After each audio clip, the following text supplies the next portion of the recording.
And we are live and maybe we'll let die in the Mehcast today.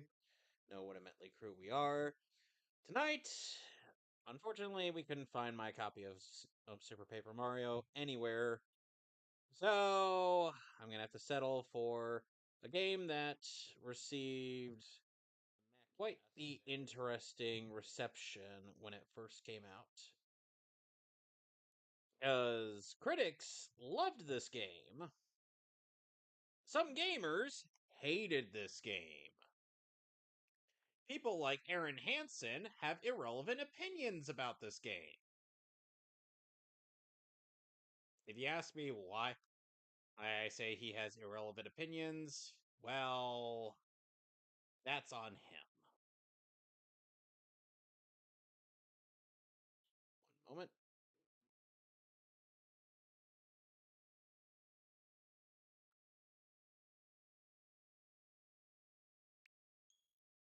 There we go. Yes, I get that. We are not using motion controls.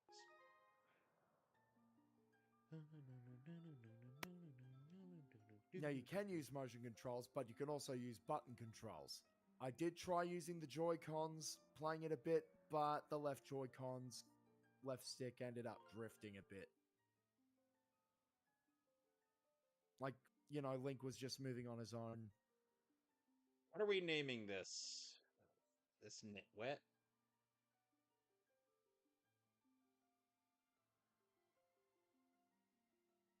I really need to get around to beating the Switch version of this game because I've only made a bit of progress. I'll be utterly basic. That's Long time ago in a galaxy far, far away. Da da da da Not da that da one. da da da da. Look, if we were playing Super Star Wars, yes, you would. As we're allowed to have that version of the Star Wars theme. Hello, boss. We're likely going to be fighting, several times. Nintendo presents The Legend of Zelda Skyward Sword.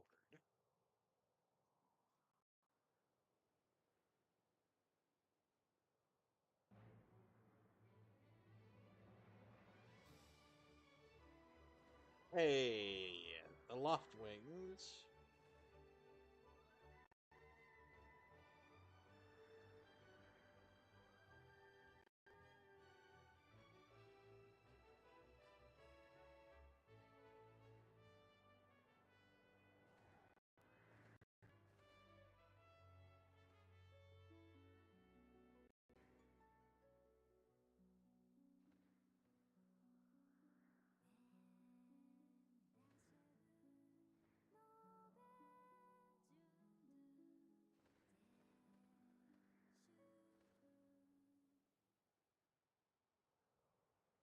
Here, take this letter.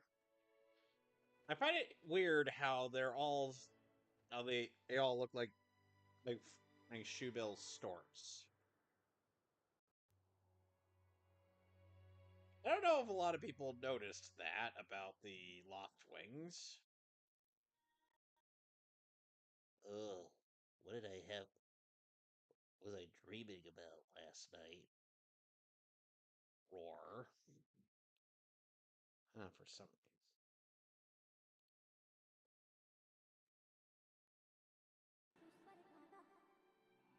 reason. Who is this? Are you the voice inside of my head that counsels me and understands?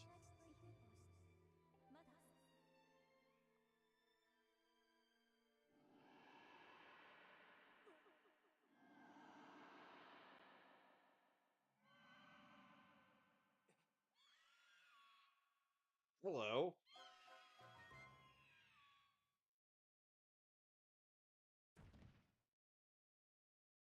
Ugh.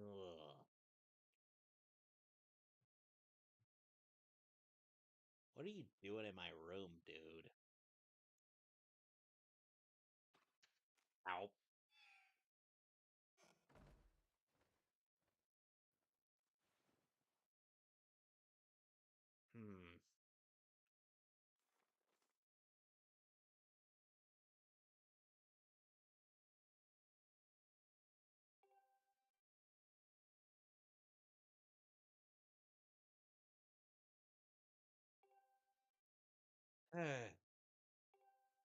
From Zelda. P.S. You owe me $5.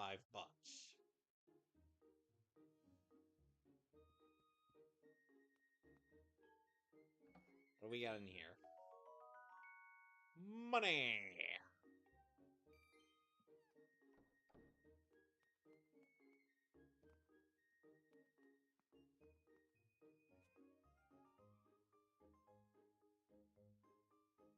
It's always nice to sit down every once in a while. To just relax. Take in the surroundings. Ah, welcome to Skyloft, where Link is Oh god. relaxing on his seat. And now he is not. And now he gets out of his chair, Why ready is... to face the day. Not that he has much of a choice.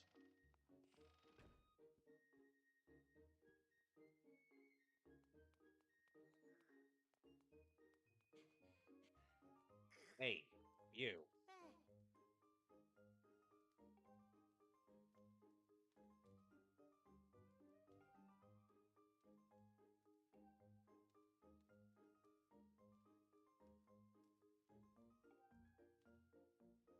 Okay, how about I do you a solid?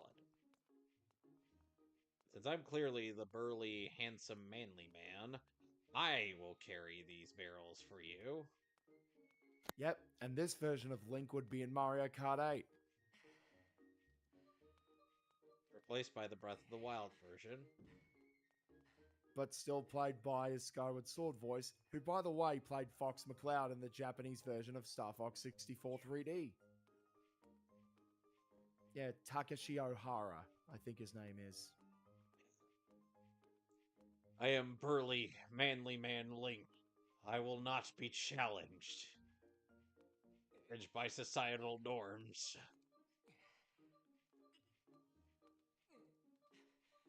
Take that. Now. You know, it's kind of interesting how fans of Zelda hated this game, but this is also a game that probably got better with time.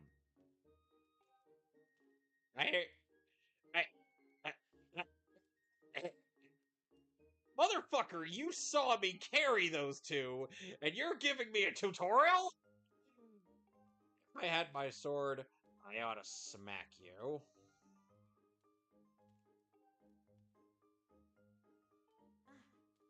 I really need to play more of this.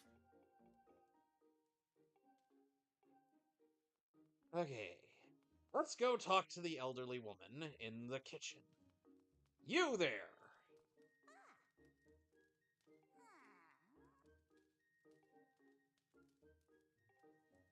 Okay. Just bring the barrel here. Lift, 2, 3, 4.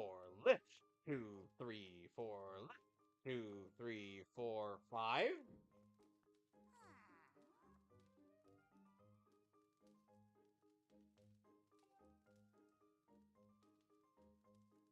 And also, he would have died from anorexia.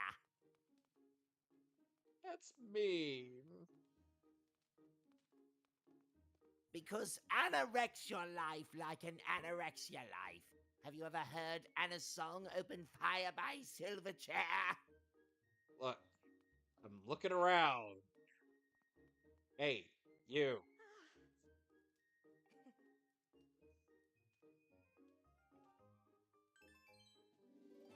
So she offered 40 rupees for this job. Okay. Okay. Let's go outside.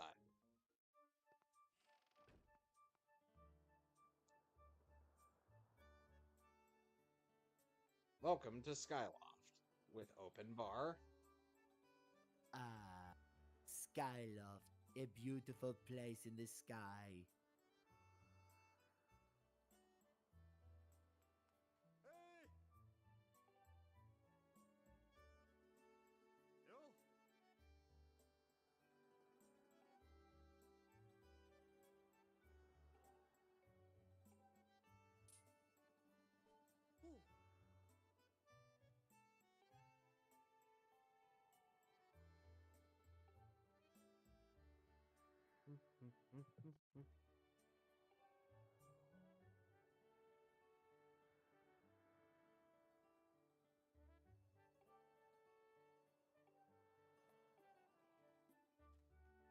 Okay.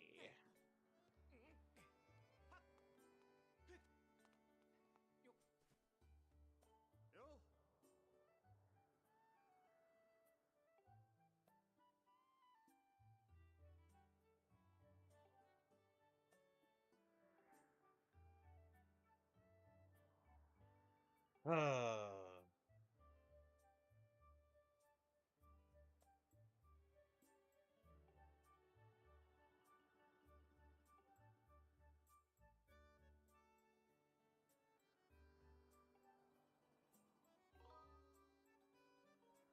fine, I'll do it. But let the record show this was my choice.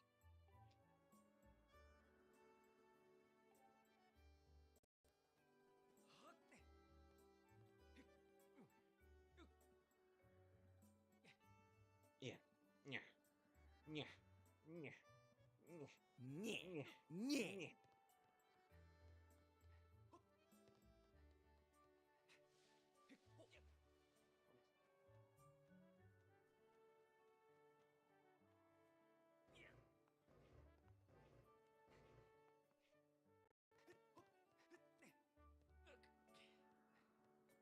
All right, kitty cat. Come here. Meow.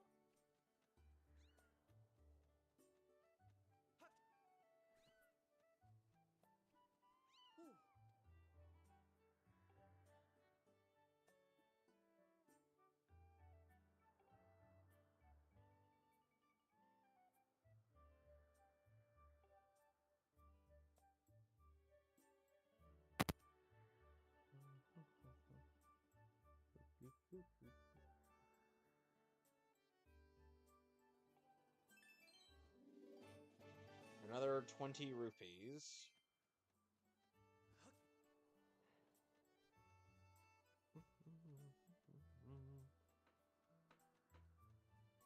Why, hello there, good sir.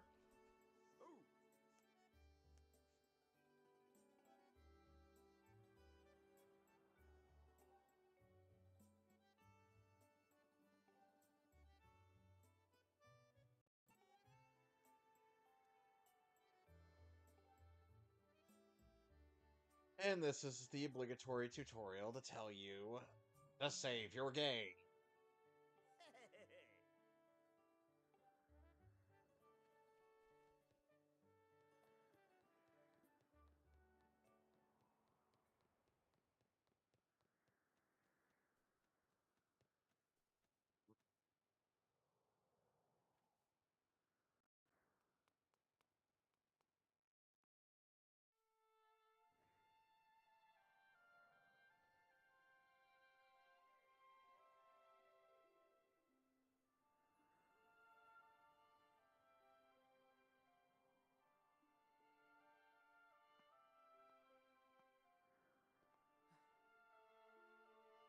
Hey.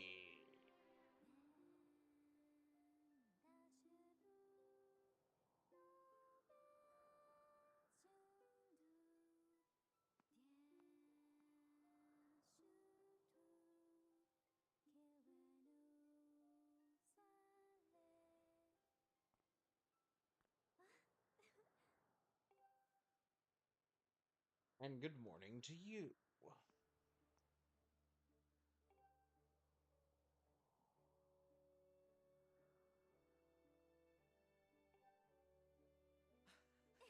Look, honey, I would have remembered you regardless.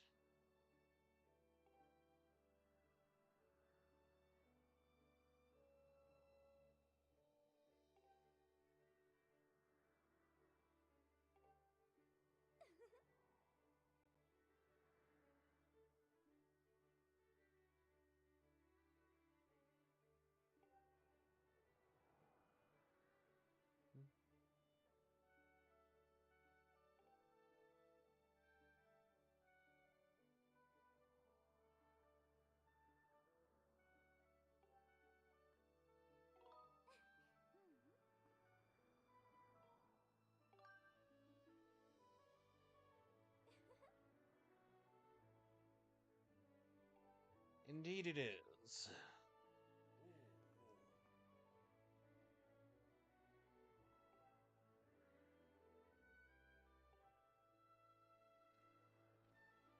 Oh god, it's Kapora Gabora. Go away.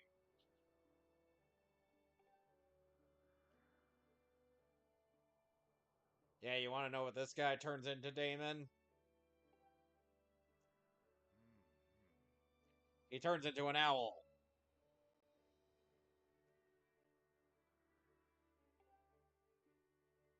You know the one.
Hmm.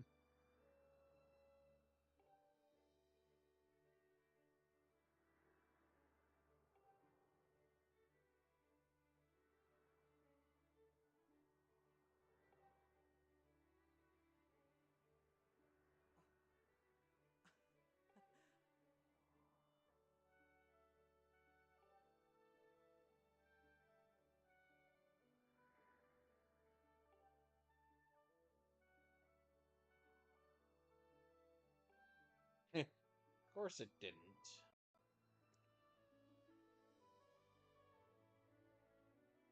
Hmm.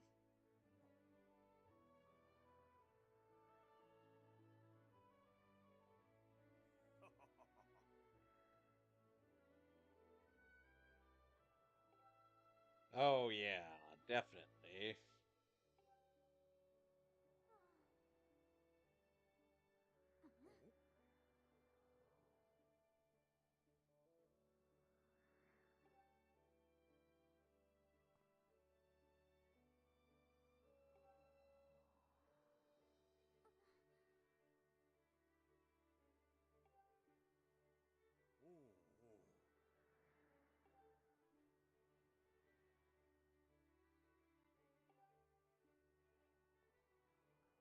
Yeah. Oh, Damon, considering those big eyes of Gipora's, I'm like, he has seen the void. Yes, I have seen the void. Some things I am not proud to have seen. And by the Himself. way, Link, my daughter really likes you. I'm aware of this. I mean, it's obvious. Woman, I legitimately cannot sense my magic bird. Oh Now come god! on, honey. Go and fly. I obviously like you in this game. But yeah, even though I'm terrible at telling body language signs, you could definitely tell through Zelda's body language that she is very attracted to Link in this game. I mean, this version of Zelda is the first incarnation of the goddess Hylia. Yeah, and this game actually takes place at the very beginning of the Zelda timeline. Little At bit least I think. after, little bit after that because the prequel manga Oh, takes okay. precedence. Yeah. Because the prequel manga is what established the link between the goddess Hylia and the spirit of the hero. Oh, okay. Oh, and a little fun fact is that I haven't really played a 2D Zelda at this point. I've mostly started playing 3D Zelda.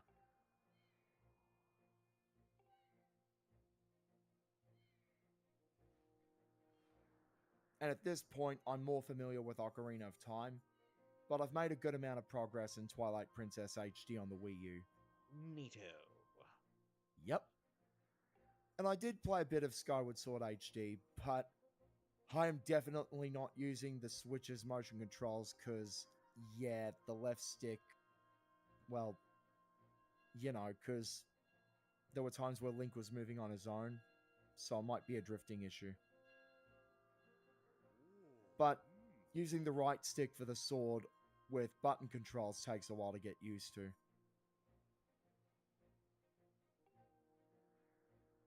I will consider, I will consider that.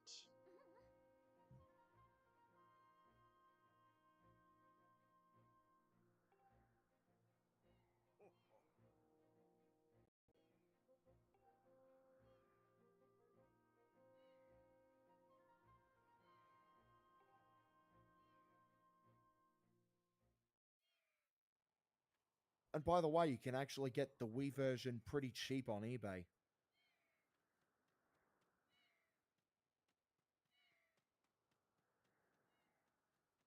Sure. Yeah.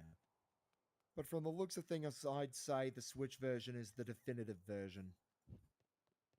Yep.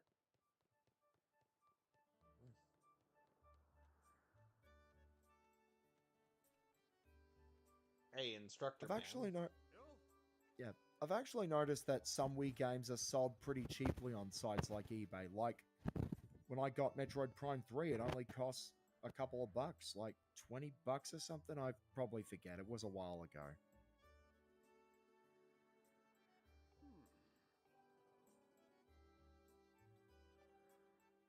Oh, and by the way, I got Metroid Prime 1, 2, and 3 a visual retrospective today.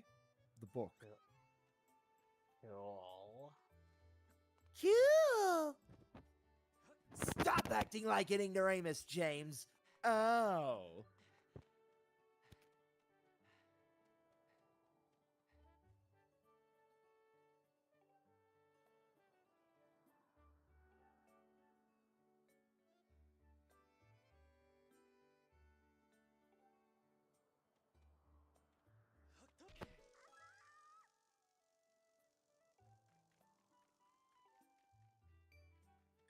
See that.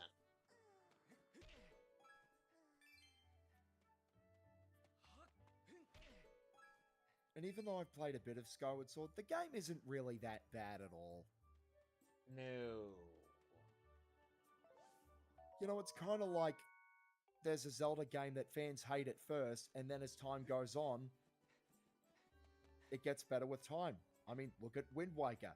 Fans hated it at first, and then as time went on, they Hey. loved it. Oh God, it's the goat. Oh no. Yes, it's me, ladies, and I'm in this game, and I'm also a bit of a dick. You want to know what what the two best friends guys ended up doing once with this character?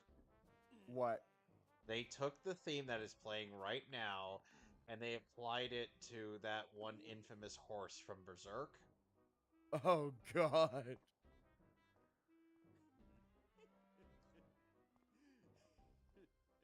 If you've ever seen this if you're ever on the internet, look up this web video called Skyward Gourd where it just has Link going,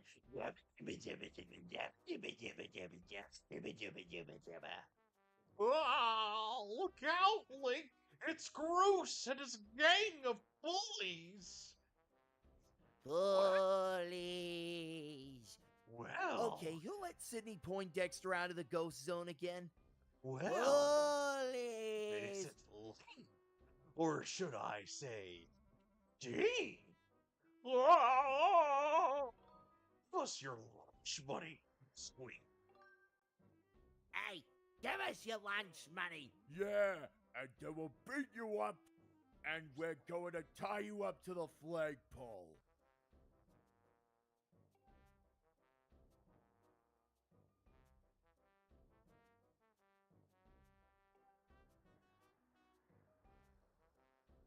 Oh, and by the way, punk, I want your girlfriend. Ah, you pulleys. Ooh.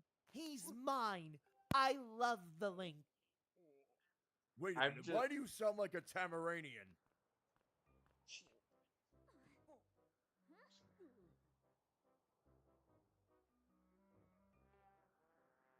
You better not pick on my future boyfriend, or else things are going to get pretty ugly around here. He'll straight up get you in a rear naked choke and then just snap your neck.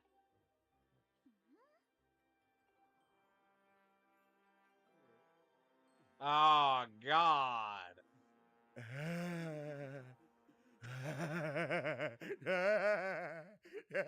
Oh, you birdie. You are such a simp.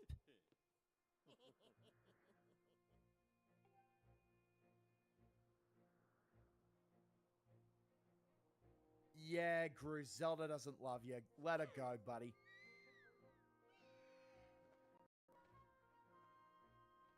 Bruce does get better with time. It's just, you know, Yeah. he kind of he has a rough start. Yeah. Because I get it. Pretty girls are attractive, but if she doesn't like you, just move on and just be a friend.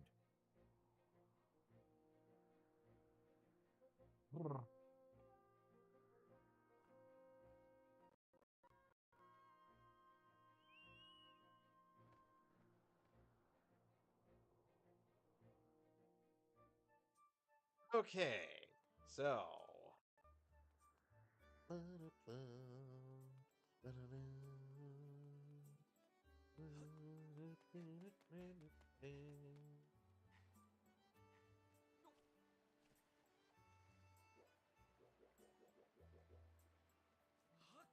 I actually think this is the first Zelda game to have a stamina gauge or something like Yep. that. So for those of you who played Breath of the Wild and Tears of the Kingdom, even though I need to make more progress in that, that's where it came from.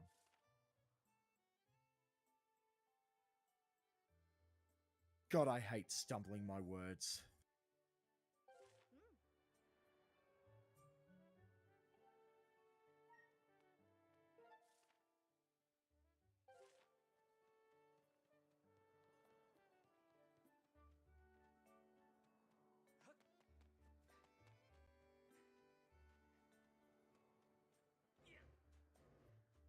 Push, push, push. Push! Okay, who let Patrick Star in here? We'll get back to that one later, if we ever do.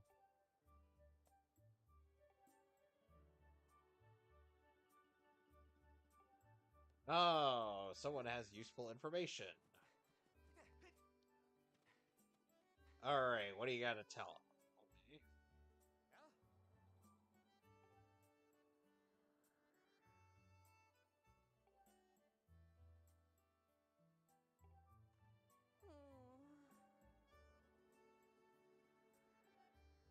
I'm sorry, I'm a useless person.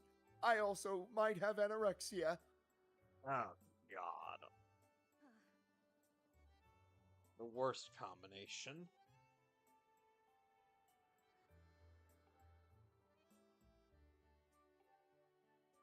I'm too chicken shit. I'm a coward. And don't worry about it. Besides, And also, my name is Pippet, mate. I don't know why I've got a British accent while I'm dressed up like this.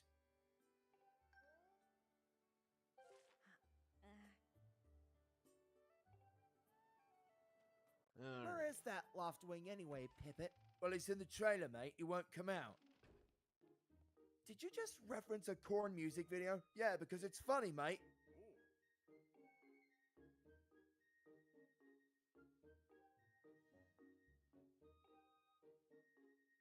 oh, we kind of need a weapon before we go about doing stuff. So let's go in here.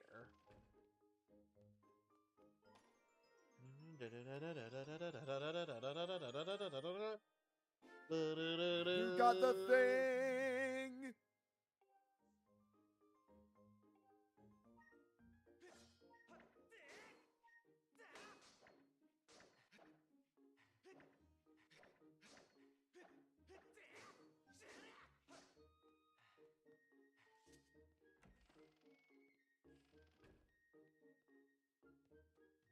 Right?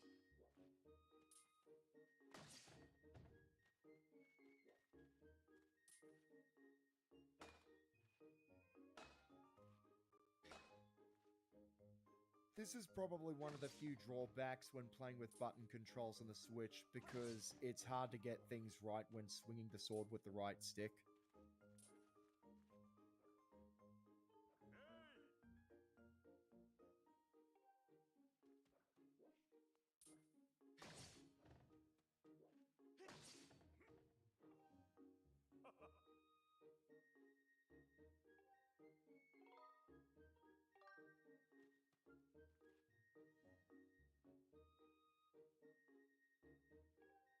Now make sure you spin attack those logs. Might be easier with motion controls, but a bit tough when you're using the right stick on button controls. Just give it time, keep practicing, and you'll be fine. And then you'll be a swords master like future Trunks from Dragon Ball Z. He sliced Frieza in half, you know. Here's the thing. Trunks isn't actually that good a swordsman. Oh, I actually thought I was a good swordsman, to be honest. Oh, he's here. Yeah, I heard you mentioning me just now.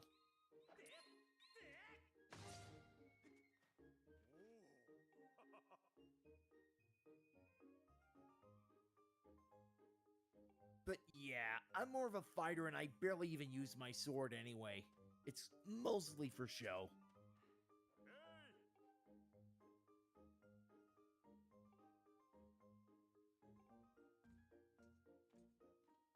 Hey, Alex. Hey. Hey, you're finally here. Yes. Unfortunately, I couldn't find my copy of Super Paper Mario, so I'm playing Skyward Sword instead. Sadly. But Skyward Sword's a pretty good Yeah. game, and I need to make more progress in it. I'm using thought- button controls, not tilt controls. Okay. Which are probably a bit worse on the Switch than they are on the Wii.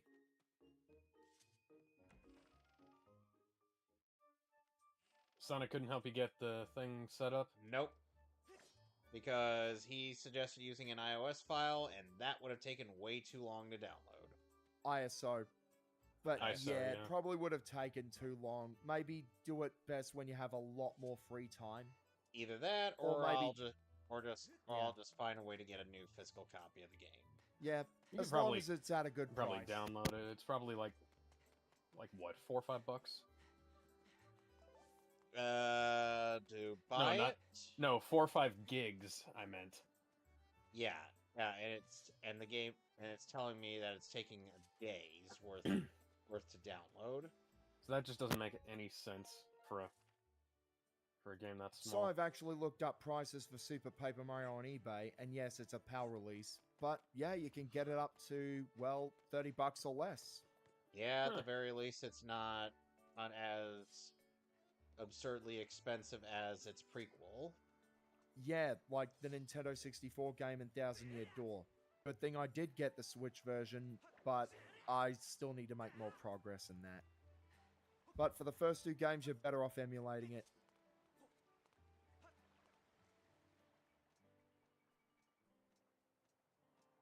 So, Alex, what are you playing tonight? Same as I've been. Undertale Red and Yellow. Neato. Nice, more Undertale. Unfortunately, Uh, Oh my god! My left wing! Whack! Help me! Okay, so...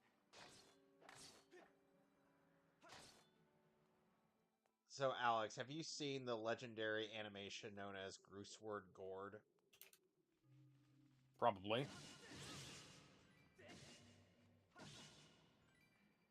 Okay, so...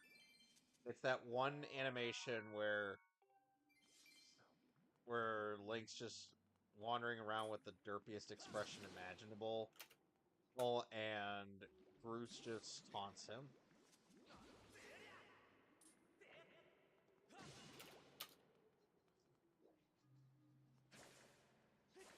That's one of the best places in Skyloft to farm keys. Unfortunately, they're not dropping anything! Ooh. Aside from rupees, give me what I want on what I really, really Kaya? want.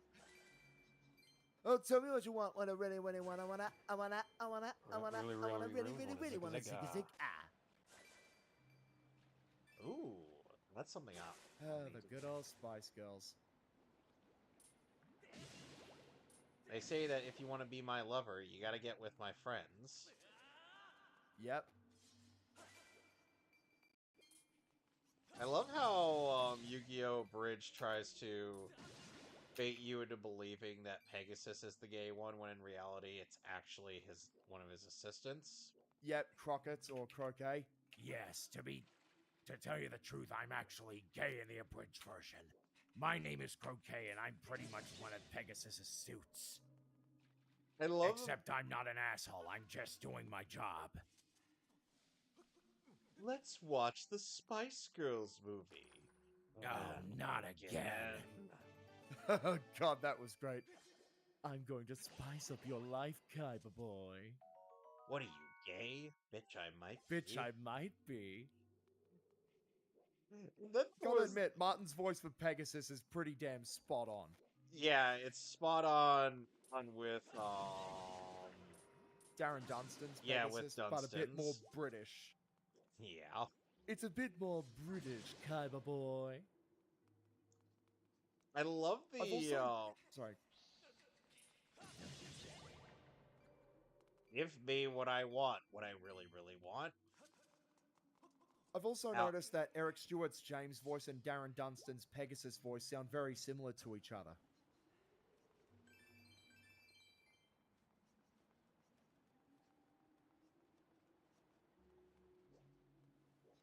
So I'm streaming on the main channel, Alex.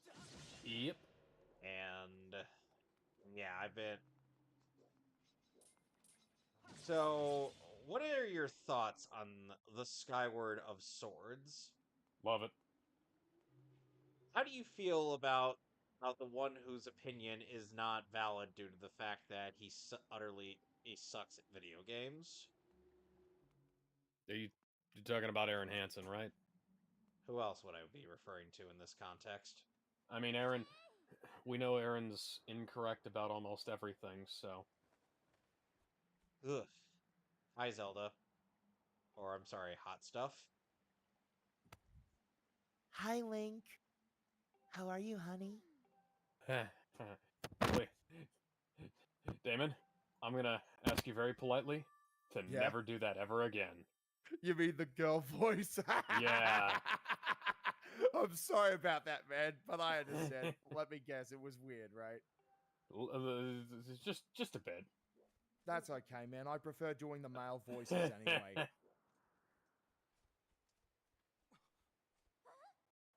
But yeah, I'll refrain from doing that.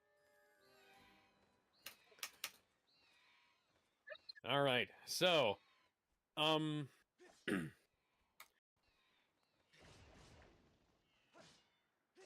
hello. Oh. I forgot to click start streaming. You forget a lot of things. Why do I have to remember a lot of these Well, here's the thing. things? I clicked on the button and nothing occurred, surprisingly. Of course. Hello, ladies and gentlemen. Welcome back to us actually playing the game on stream, because... yeah, here we are. So... I have a fun story from work today. Can't wait to hear it. So... this guy comes walking in, and he's got like shackles on, like ankle shackles, handcuffs, chained to a chain belt, leg cuffs also chained to that chain belt. Right behind him is an agent from the Department of Homeland Security. Okay. I have to preface this by saying, no, I am not making any of this up. This all actually happened. I see. Anyways, guy comes in, tries to order a tuna sandwich without mayonnaise. That didn't happen, and because you can't unmix the tuna from the mayonnaise. And Well, he ordered a veggie patty sub instead, and he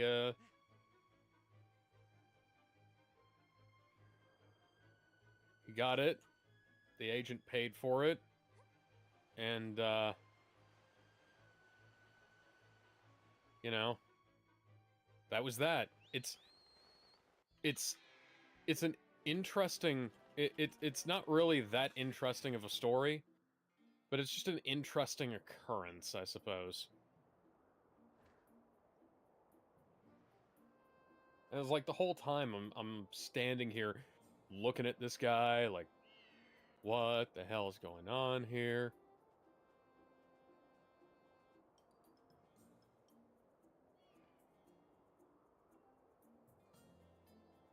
Like, if I'm getting ready to like if this guy tries to tries to cause any problems, I'm like getting ready to jump across the counter and beat him up, that kind of thing. He was like, "What the okay. fuck?" It's like, "What the fuck is going on here?" It's like, "Hey, this guy is in federal custody," and I'm just trying to make sure he doesn't get anywhere near the knives.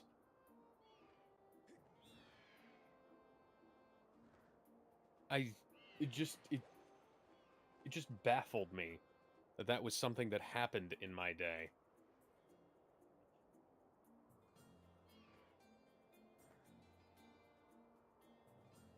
I see.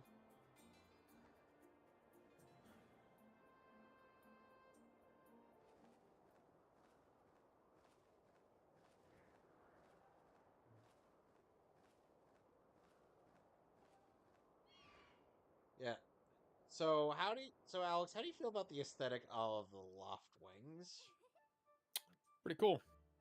How do you feel about the fact that their heads are shoebill storks? Eh, they're neat It's the creatures. goats.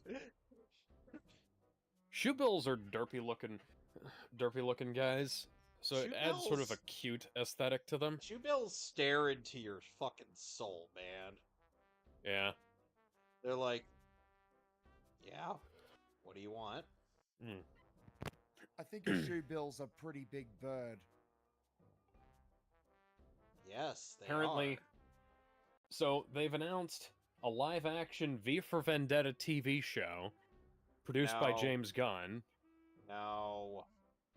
and and a Jimmy Olsen TV show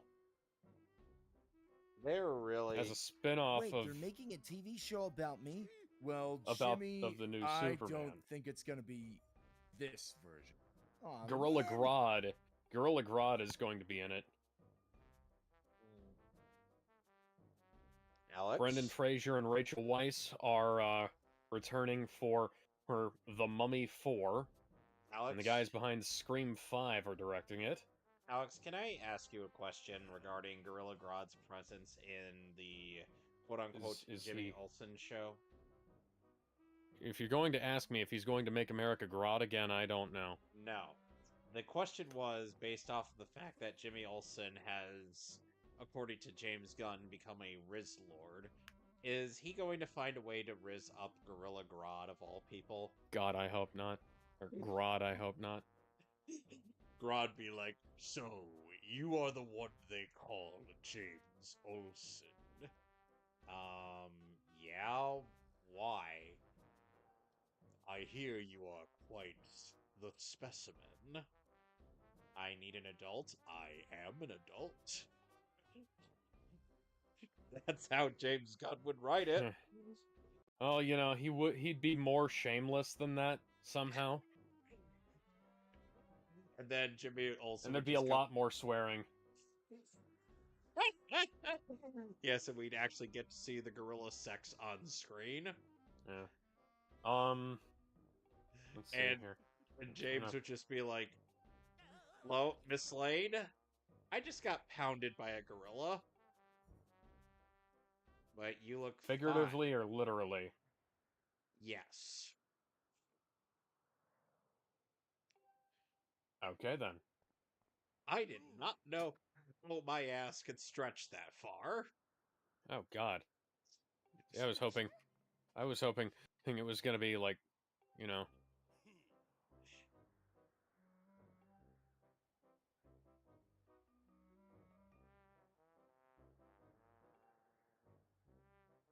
You know the worst part about the way when I was describing that? Uh, Guess what theme is playing right now? Gruses? Yes! That's why I said it's the goat. You know when and the goat is present and when his theme song plays.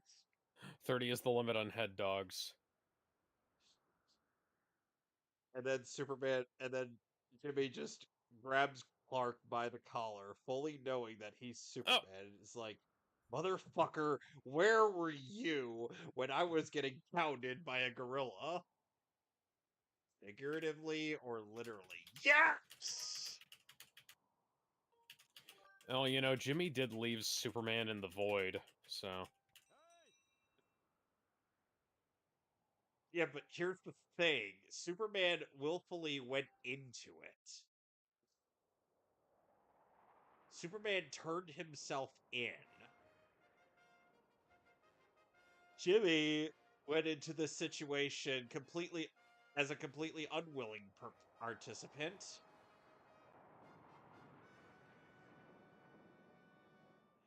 Oh my So, god, somehow I managed to get to the edge of the screen without losing those hot dogs. James Olsen, and you got any juicy stories for me? Don't talk to me about juicy, Perry.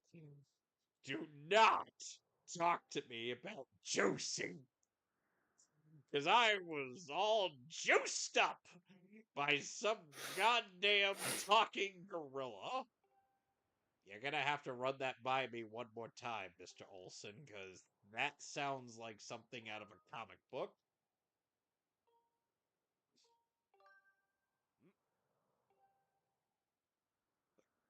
We are in a comic book, Mr. White.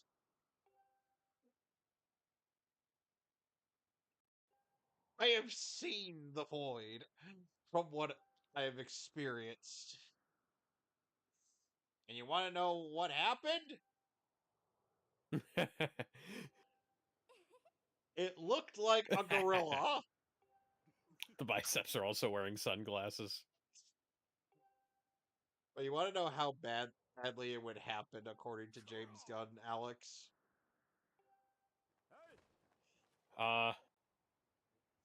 To the point Okay. where Jimmy is now bigger on the inside. Well, yes, that, but also the fact that since we see it all on screen, we also see Rod doing it like Patrick Bateman did those two escorts. Yeah, sounds about right.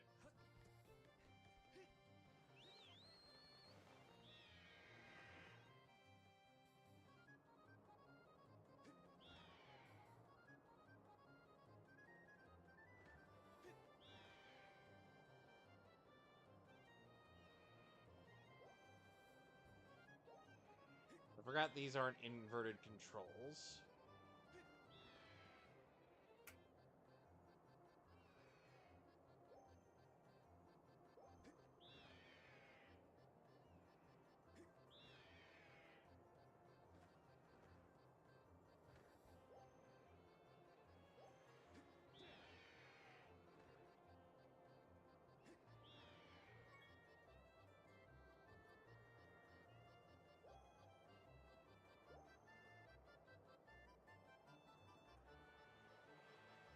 Alright, you gotta heat up.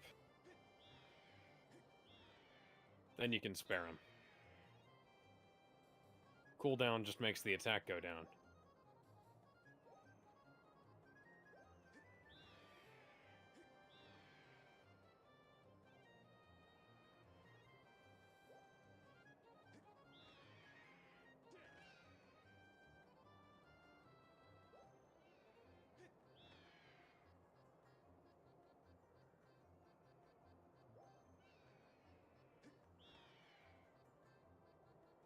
Hmm.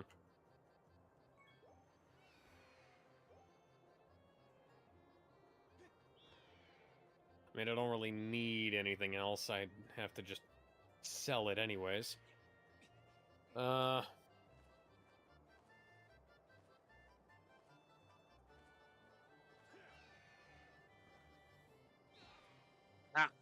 motherfucker.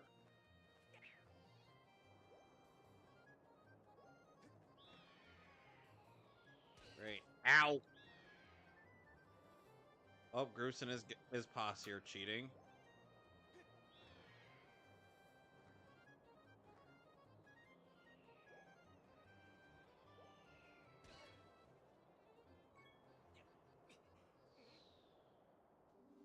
Got it.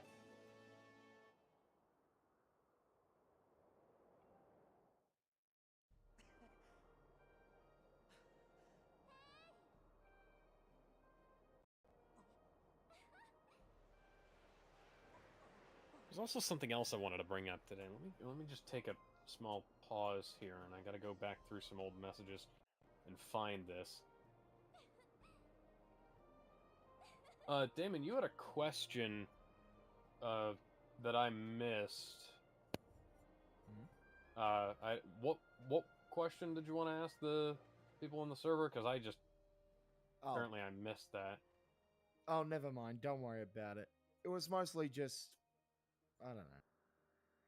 So Because I was gonna say, hey, it's like I could probably answer it right now if you want me to, but No, it's 'cause I okay. just I didn't think it was see it. just asking if Kevin had to emulate Super Paper Mario or that he didn't have a copy. okay, Okay. so I think that was it. So the Twitter username at FMA Perfect Shot. Let's ended up posting that one bit from Brotherhood where Hohenheim protected Ed from Father using a very powerful attack, and then Father's just standing right over the two of them and right behind Hohenheim, and I'm like, he's standing right behind me, isn't he? Oh yeah, they finally put out the first teaser for the Michael Jackson biopic.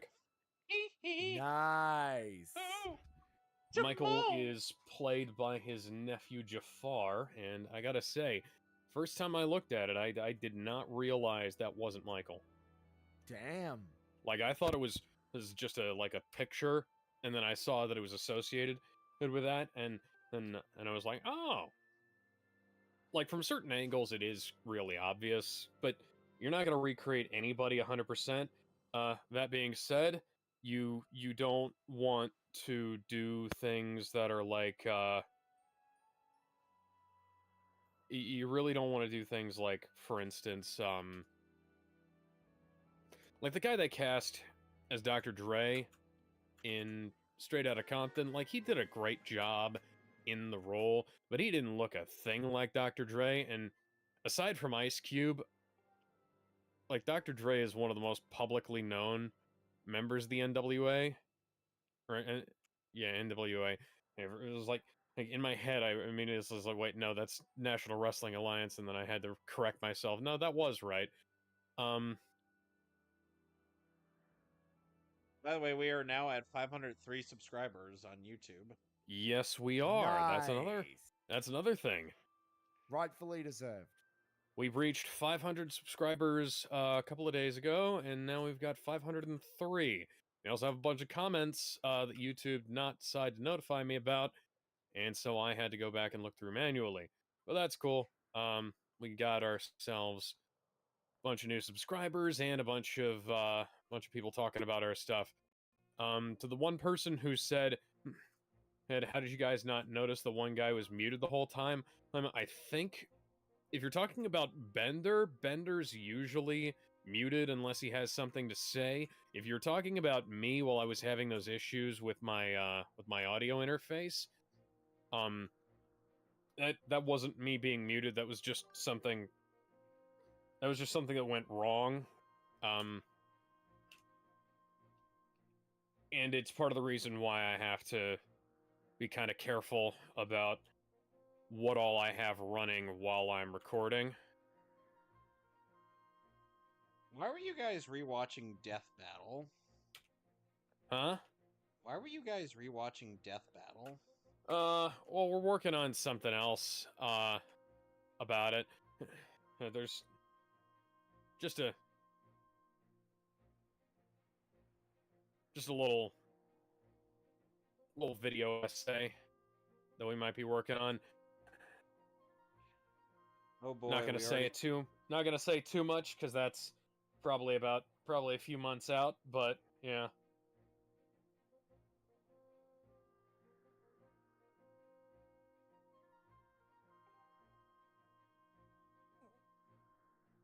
Damn, Zelda, you're really getting up close to Link right there. You definitely like him. You got more than a little crush. You just can't get enough of that stuff. Oh boy. Yeah. So apparently the James Bond writers are having a hard time figuring out how to come back from the ending of No Time to Die, considering Bond got exploded at the end of that. To which I might humbly suggest you probably shouldn't have done that at the end of the last film. Yeah.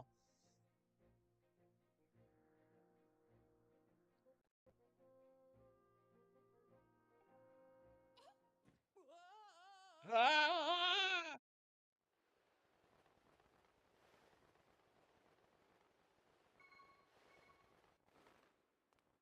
Landed.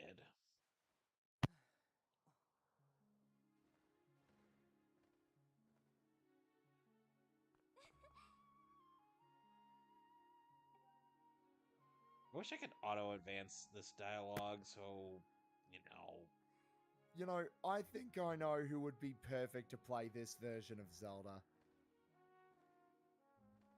Hinden Walsh. Yes! I think Ooh. she'd be perfect. Yeah, Yes. probably. I'd still think I would actually That guy's say back. I wasn't able to get the Gaster door open, but that guy stays here. That's interesting. Then again, Hinden is one of my favorite voice actors, and I love her work. Very professional and an awesome person. Meanwhile, I feel like probably the best choice for adult Link is, for any adult Link is Johnny Young Bosch. That could work.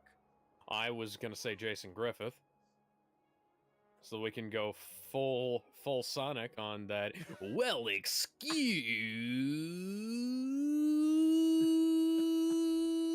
me, princess. Well, excuse me, princess.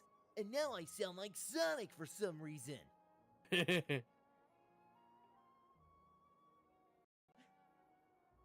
as long as you don't sound like Shadow, who pretty much sounds like Placido from 5Ds. That's why that's the voice you have him use for Dark Link. Well, that would be absolutely Alex. perfect. You're not good enough to be my fate. Alex, 3 months ago, somebody asked us to react to Sonic the Hedgehog the movie. How do I break it to them that we already did that?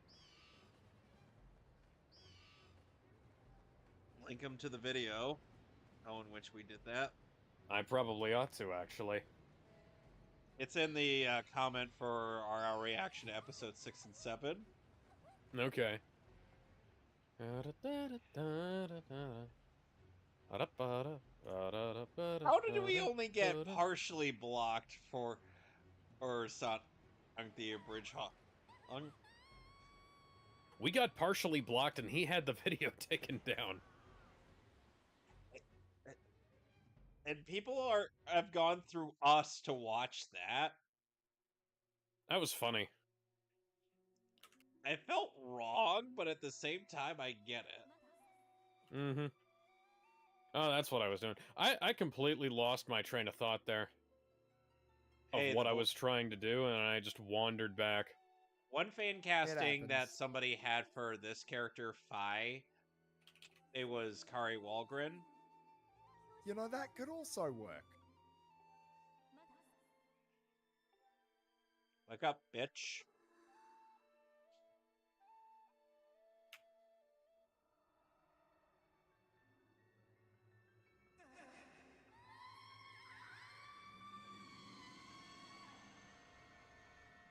Space monkeys!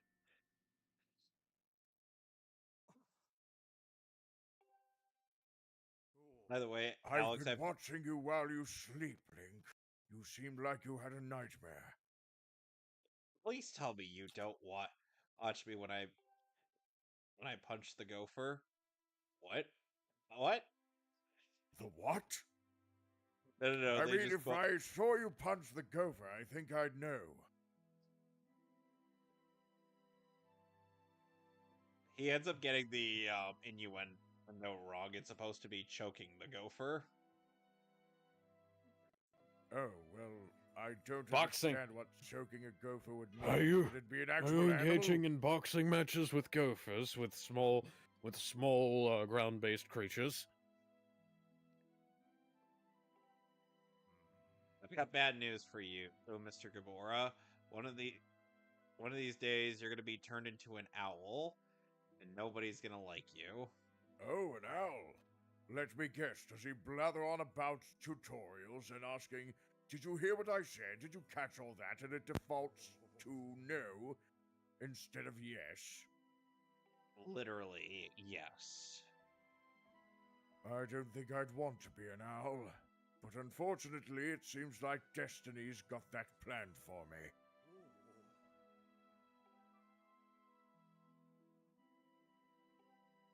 Well, a lot of At things time I about got her. reincarnated as an owl. And Yeah, the weird apparently his name is Kepora Gebora, whatever that is. Funnily enough, Kippura Gabora is actually a form that Rauru, the Sage of Light, takes on. Yeah, I heard about that. I'm like, yeah, I think we probably should have been able to guess that based on the way that his facial hair is arranged. Yeah, Ocarina of Time is great, and I'm glad I got to experience it. The 3DS version is the best version officially, but unofficially, that would go to the PC port. The only time that Kippura Gabora would make an appearance after Ocarina of Time was Majora's Mask. Oh my god. And I still hear- need to finish Majora's Mask. I'm hearing voices Okay, so inside there's of my nothing head. up there. I'm hearing voices inside of my head. They're counseling me and they counsel me and understand. They talk to me.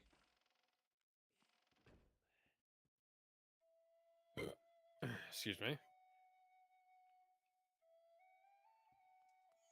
Alex, how do you feel about the fact that Fi is a playable character in Hyrule Warriors? Good.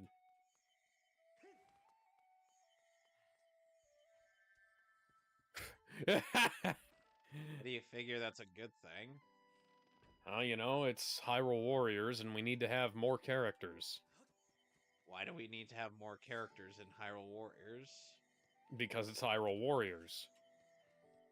I actually own the Wii U version of that game. I still need to I get believe I have all of them. I've got the Switch version, but I need to make more progress. I've got the in it. Wii U version, dear. the Switch version. I believe I have the new 3DS Oh, dear. version. Oh dear, the pussycat is not too pleased, because at night, they turn into absolute menaces to society. Oh no! It's the Devil Cat! He's come for me! No, it's Ben. No, it's Benjamin from Practical Jokers. Impractical Jokers or Practical Jokers? Impractical. Okay. So for context's sake, Alex, Uh-huh.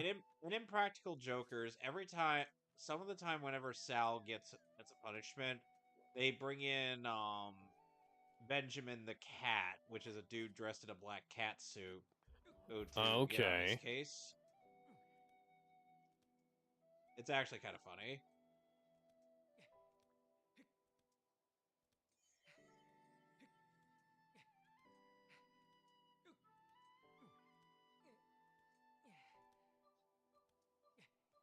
So what did you? I think So what did you first? I think get? these guys might not have understood that I'm the person they're looking for. So So, what was your initial experience with Skyward Sword like, Alex? Got it on the Wii. Played it. And how did you Went feel it all about the way through. How did you feel about the motion controls? Damn near perfect, except for the pointer.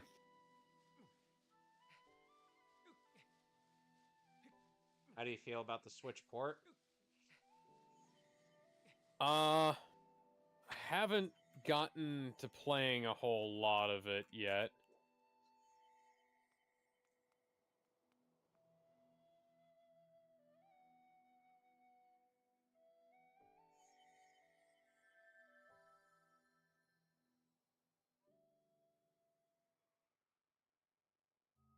Hmm.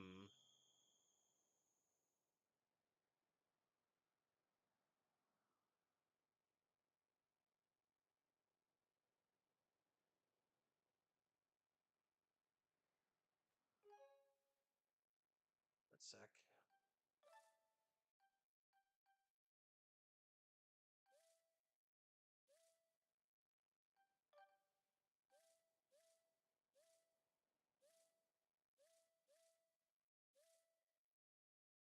All of a sudden, Shoniki.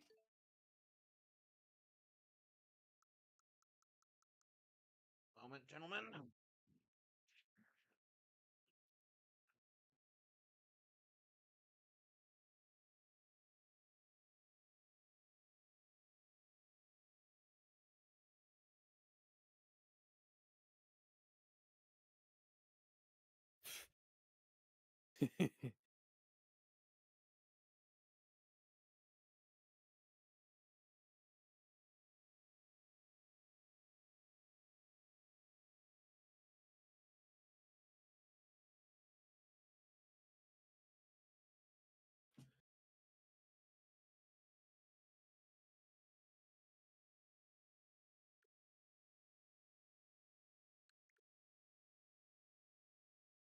Like, no offense, bro, but that sounds really gay. Not that there's anything wrong with that. We've basically just got two Zarbons right here, or perhaps the McNamara brothers. Maybe You I'm know who- gay, or maybe stereotypes are bullshit.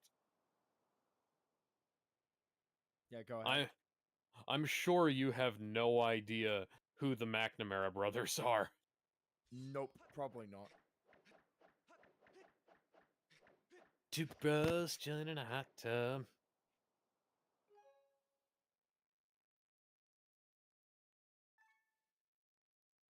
I've seen that meme a number of times. I didn't know that was Anthony Padilla who said that.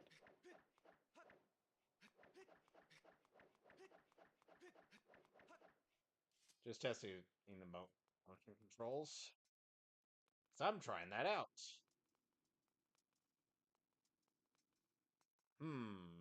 Inside of this temple. Place your bets now. Why is the room dark? Is it because Metaton is here? Because Metaton is here? Or because Metaton is here? I'll have to go with D because Metaton is here. Now, Alex, how do you feel about Phi? Well, she is... So here's the thing. Tattle has this really irritating dig-a-lig It's still better than sound. Listen, hey! No, it's not. Hey! No, it is. No, it's not. It is. Because I was hoping that she would have, like, her own unique voice as opposed to ding-ding. Because it kind of Navi fades into can the be annoying at background. times. Navi is And very, very that- annoying. Ironically, Navi hasn't annoyed me, but I can understand why people would find her annoying. At least Tattle doesn't have a voice. Which is good. Anyway, Phi. And Midna's awesome. Fi's nice. Not nearly as sassy as Midna. It's a completely nondescript glass of water. Oh my god, it's a basketball. Oh my god. Oh my god. Superstar developer Toby Fox. Oh my god, it's a giant rock. I mean, a lot of things Ba- ba- ba- ba- da- interest me, ba- da- da. woman. Interest me, Ba-ba-da-ba-da-da. woman. Attention viewers, our correspondent has found a dog. So apparently, yeah, I remember when Aaron Hansen tried playing this game, and Did he forget to calibrate the controller before he started playing?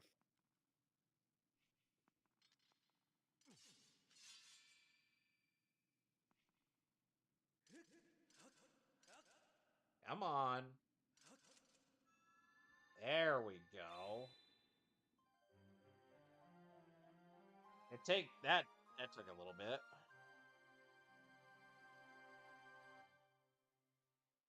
Bomb skitball.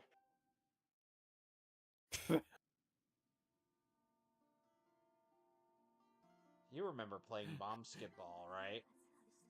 If you don't defuse all the bombs in 2 minutes, then this big bomb will explodiminate you. Link.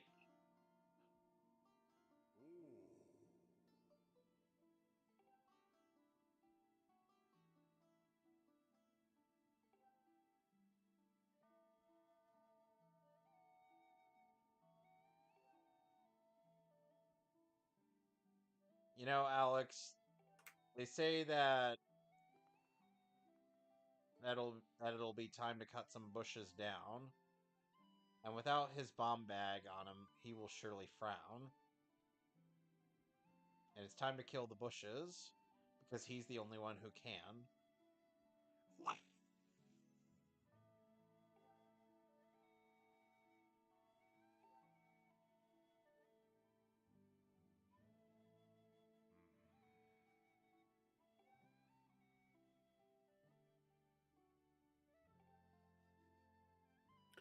Wow, what the hell happened to the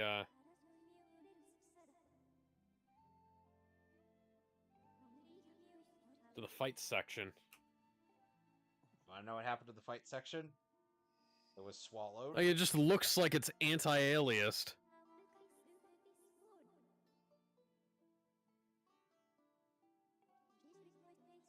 Now it won't explode in 2 minutes. It'll explode now.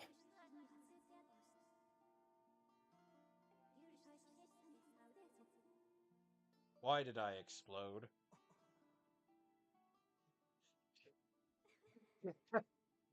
I swear, the fact that an episode was where that quote came from, I'm like, oh my god, I forgot this was where I first heard that. Why did I Where did my explode? audio go?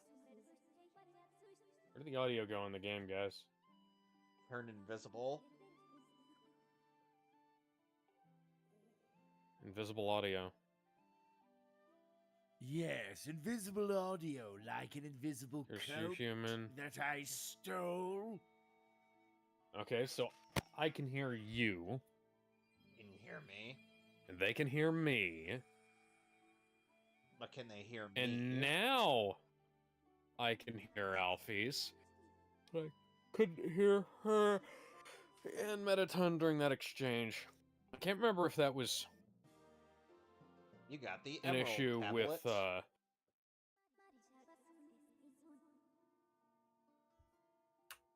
I can't remember if that's an issue with the game or an issue with, or if that's like a new thing.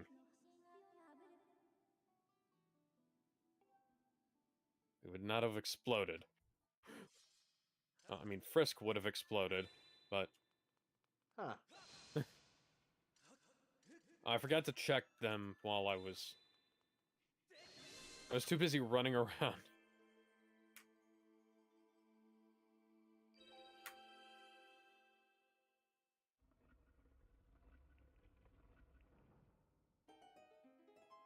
Dun-dun-dun-dun-dun-dum. No, I'm not worried about meeting Asgore. He's a big fuzzy pushover, and his son is a plant.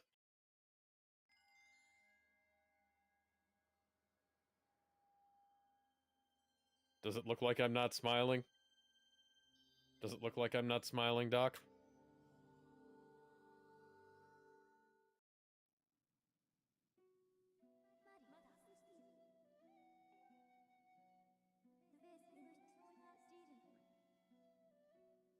After all, it's rude to talk about someone who's listening.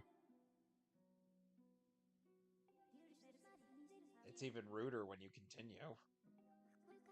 At a very loud volume with a megaphone. There's a whole lift and pulley system. Not very efficient. The accident rate was quite high. One question. How do they get the pulleys up in the first place? Flying monsters. Yeah, that sounds about right. Frisk, I was lying about literally all of that. What do you mean, why? Because it was funny. Lying piece of shit.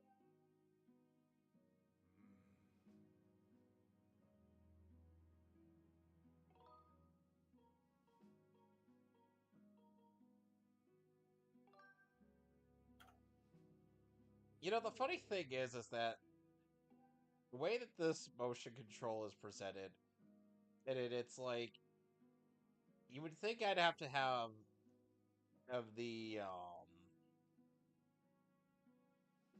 you would think I'd have to raise my whole arm up to do, like, the motion of the Skyward Strike, but no, I just raise my wrist.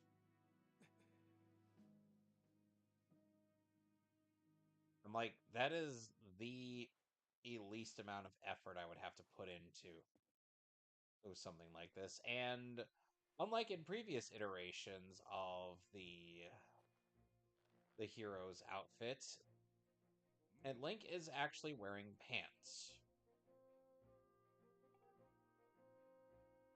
The reason why I say that is due to the fact that he's always just worn tights. You get what I mean, right, Alex? Yeah. So, and this was actually something that was pointed out in Nintendo Power magazine. They were like, oh, look, this Link is actually wearing pants.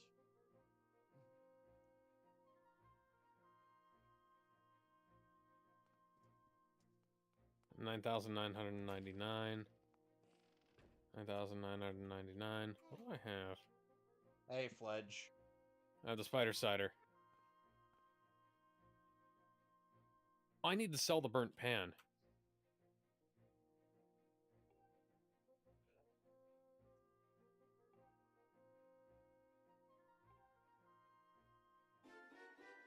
Ooh, adventure pouch. So now I can store 4 items.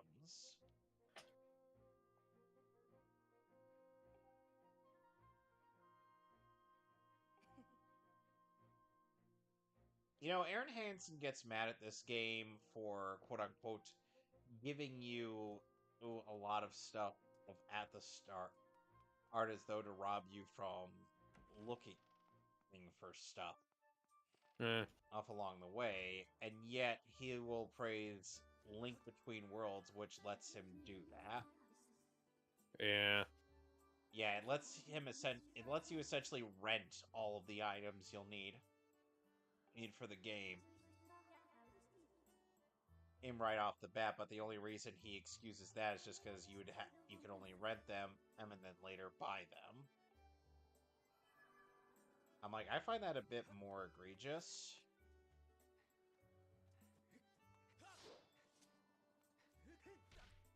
Okay, there we go. I'm remembering the motion controls for this. Oh, hi, Beetle! I can't reach you. Damn it.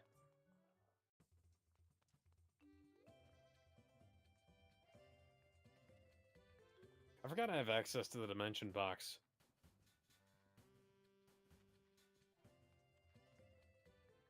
So this guy Since I have access to the dimension box, I should probably...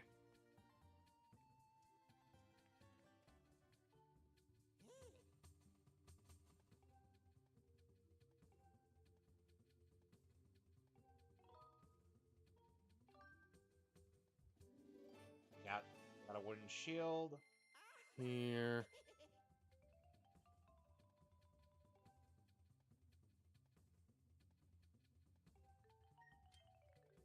Oh, it is all anti-aliased here. Huh. Interesting.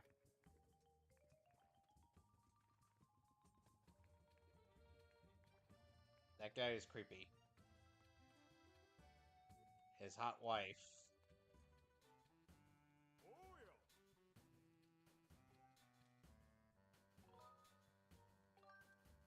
There we go. Let's see what we're gonna need to upgrade our shield. Ah, god damn it.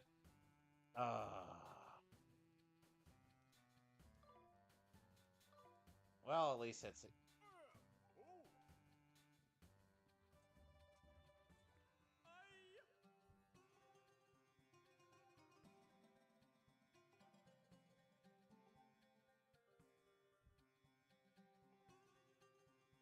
Your piercing eyes look like they have seen the blackest void.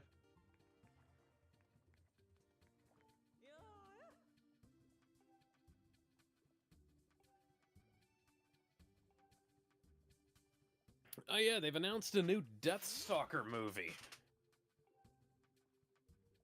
Theme song done by Slash, Bear McCreary, and somebody else who I don't remember. But hey, Slash and Bear McCreary. Do either of you know what Deathstalker is? No. Okay, Deathstalker is like an 80s sword and sorcery movie. It's kind of a weird film. Had really cool special effects. Not what I'd call a great film, but it's well worth a watch. And apparently for each of the Deathstalker films, there were like 4 back in the day, I think. 4 or 5, I can't remember. And for each one, they changed actors for Deathstalker. So the main character had like a different actor in pretty much every film. And then they got the original Deathstalker actor back for it was either 3 or 4. I'm going completely the wrong direction, aren't I? Ah, right. Yeah. Hey, Sonic's Sonic. back. Yeah, I've been here for a So- while. Okay, got- so...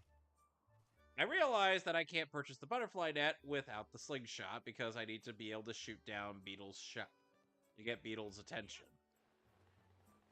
Uh-huh. Yeah, sorry. Come to me, my Loftwing. I'll be honest, I have not seen anything on Skyward Sword other than the bosses, so... Yeah, Really? I'm Yeah, haven't seen any playthroughs, haven't You haven't played seen any a of it. Meals playthrough of this game? I mean, no. No. I guess, again, as I said before, Zelda was one of those franchises that just didn't interest me. Oh boy, man. You gotta Yeah, watch I a know, Meals. I'm trying to work on that. I need to work on it. Okay. That's okay. I didn't get into Zelda until recently, a few years ago, either. Yeah. I've been playing it since the original on the NES. Which is a Other than game that Go can only... down and to the right. By the way, Sonic, if you ever play that game, you need a map. Yeah. Yeah. You need a guide to actually be able to go through the whole thing, because otherwise, how are you going to figure out most of the shit in that game?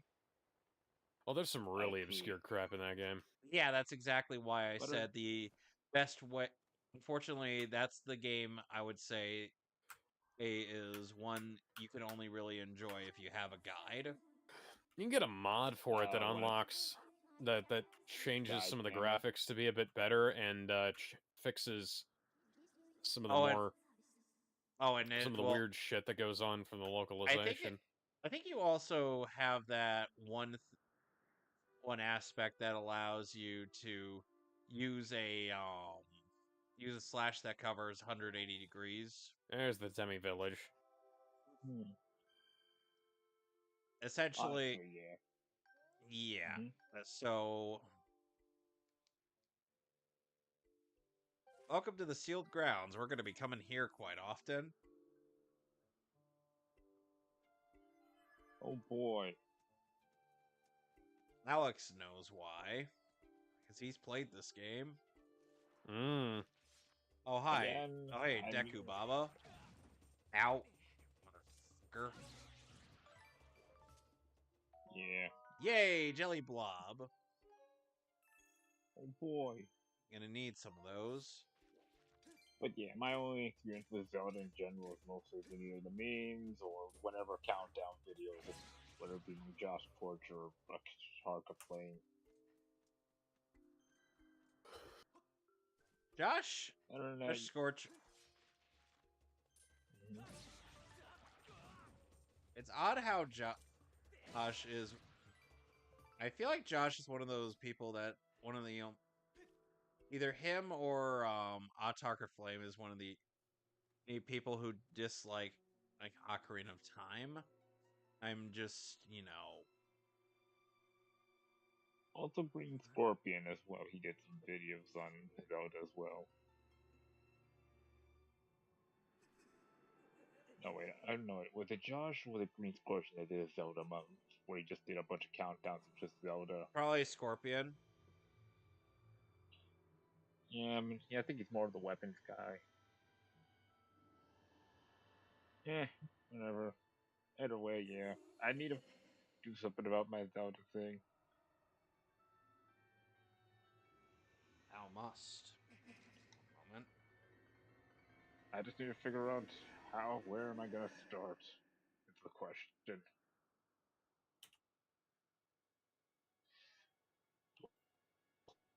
They've got the guy Classic. who played I start the with the ones long everyone lost starts third with. Sloan brother playing Deathstalker in the new movie. Credit where it's due. He looks pretty good for his age.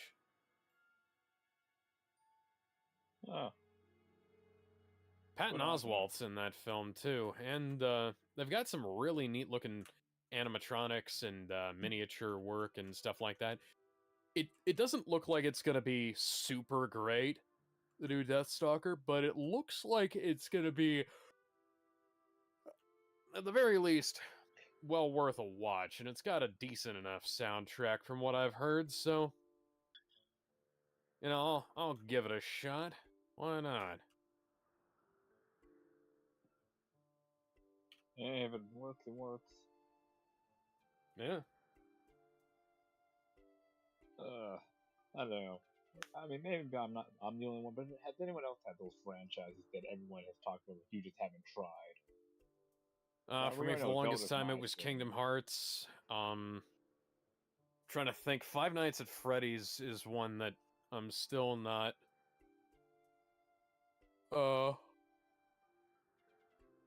Nearly as au fait with as, like, seems like half the fucking internet at this point.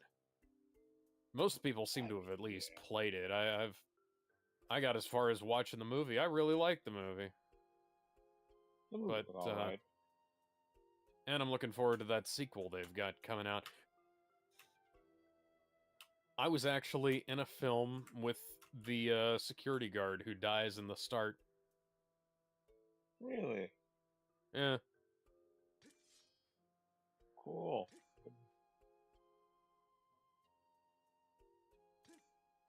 I guess I was.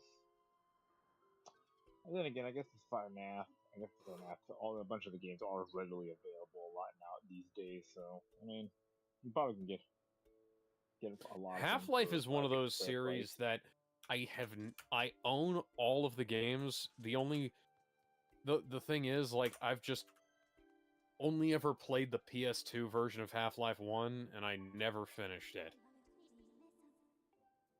You know what else? Speaking of, I guess I haven't tried the Portal games. I have all the games in my Steam library. I just haven't got around to playing them. Portal's like a 2-hour game. You should get around to playing that, because it'll be a quick run-through, and you'll be... Yeah, I think I know. You'll have a that, fun like, time. Space. I want to go to space. Space. Space. Yeah, Space. because I mean, I know the jokes. I've seen the playthroughs. I know what it's all about. Yeah, I think maybe one of these days I should just sit down and just go from Portal 1 and maybe 2. You'll get through both of them pretty quickly. You know what? I gotta look at my Steam. Yeah, you know, hold on, I gotta look at my He Steam descended from the library because I got a sky. huge backlog. Who's there? Oh yeah, the Batman Arkham series. Yeah, yeah, because I have like all the Arkham games, but I have not touched any of them. I should also fix that. Yep. Well, you might want to go for the Casual PC crack. version. I have all the games on PC. Good. Yeah, I got Asylum, I got City, I got Origins, I got Night. Well, Night is not a good one on PC. Knight's been I mean, fixed yeah, on yeah. PC. I mean, I hope so after so long. Yeah, I was gonna say, yeah, it's like that game's been out for a decade. They damn well better have fixed it. Yeah. Somebody Let's better have. see. Oh, Let's see. There's Bethesda Castle is charging. Crashers. That's one. Bethesda's trying to charge like a whole lot of $40 for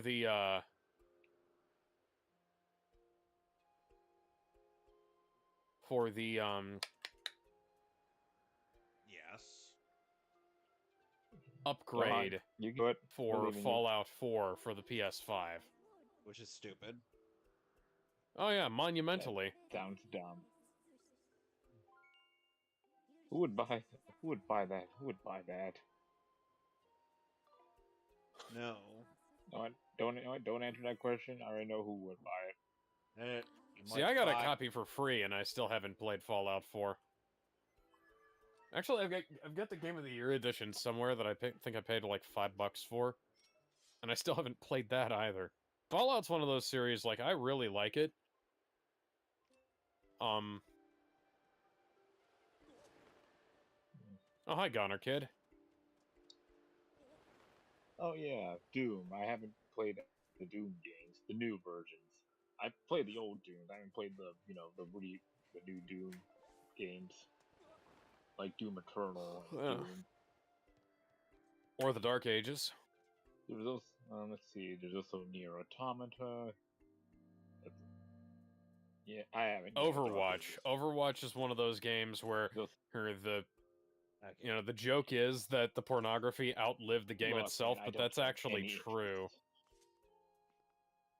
I just don't care personally I have about. no interest in Overwatch. I don't care personally about games that you have to pay full price for and they don't have a campaign. Yeah. Like, that's just not something that interests me. Yeah. And Yeah, because honestly, yeah, I think that's all the negativity with Overwatch. Just how unpleasant it seems to be around how many people play it. I'm like, nah, I don't think it's for me. Now, Like I'm just gonna park my ass and just stay away.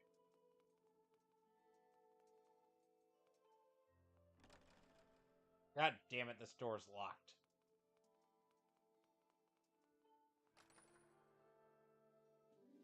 Ooh, potion. Yeah, that's, Alright, woman. Tell me your secrets.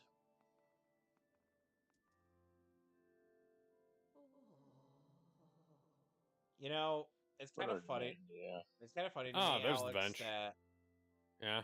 you see that that wrist ornament on her.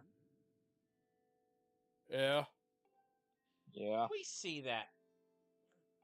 We see that later. Her on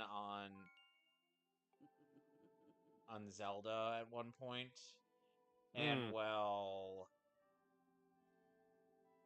yeah, it kind of give. It's like at first it's a detail you don't really pay that much attention to, but when you first play it, but then when you replay it, you're like, oh, so she's had that trinket the entire time. which, in case you're wondering, this old woman is none other than Impa. Mm-hmm. Where's Undyne's house? Did I skip past Undyne's house? Probably. I need to go to Undyne's house Let's and talk to see. I don't Papyrus. I want know. to see what he says. Oh yeah, So, Pizza Tower. I still need to play Pizza Tower. it's time. I want to Pizza play Tower. Pizza Tower. Yeah, I heard it's a good game. Let's see. There's the Crash Insanity trilogy. I have that. I have not played Crash Bandicoot. I have not played Spyro the Dragon. What do you mean? Not in I any have the game. significant It's capacity, one of all the anyways. games I have in my library. Dang. Me neither.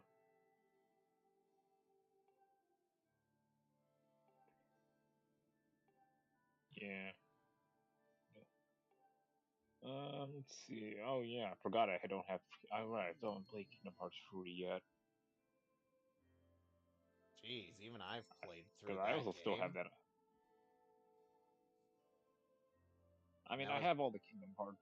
and that Yeah, was I mean, I have all before. the Kingdom Hearts games. That was before. Yeah. Or I ended up meeting the one individual known as Benjamin. I haven't played any Kingdom Hearts Yeah. past 1. I haven't played... Okay. Okay, I get. Okay, so Alex, I get that you haven't played. You interested in playing Chain of Memory. It's because that game is a vastly I different played game. Chain of Memories. No. I'm saying like Yeah. to most people, most casual players, that would not be a very good time, and it certainly wasn't a good time for me when I tried it. I was like, I gave it a good old fashioned college try. Didn't like it. Didn't want to play it again. Hey man, that's fair enough. Well, at You least you're gave it a shot. satisfied. At least you're satisfied with the fact that I actually tried the game. Unlike some people who think that no, that's not We good gotta enough. rewrite that Chain of Memories. Okay, so Alex, the plot of Chain of Memories takes place after.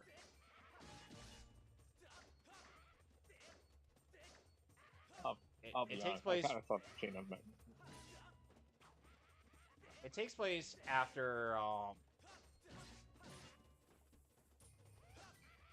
The Red Hot Chibi Peppers. I haven't come up with the name. All I came up with was the name. I don't play instruments or sing, and I'm the only member. Okay. Okay, so Alex. And so Chain of Memories takes place right after the first game ends. Like literally, you know that credit scene where Sora, Donald, and Goofy are just chasing Pluto, right?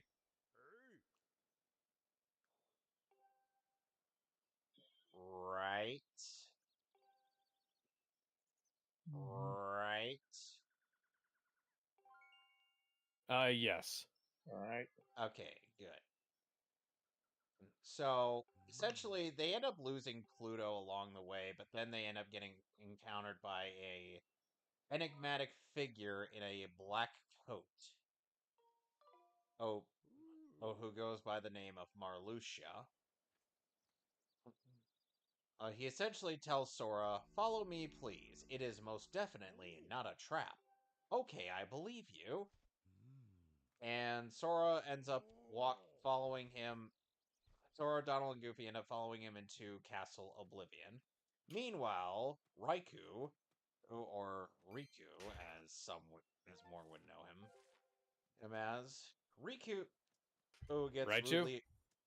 Riku gets rudely awakened by quote unquote Ansem, the seeker of dankness, and ends up also wandering into Castle Oblivion,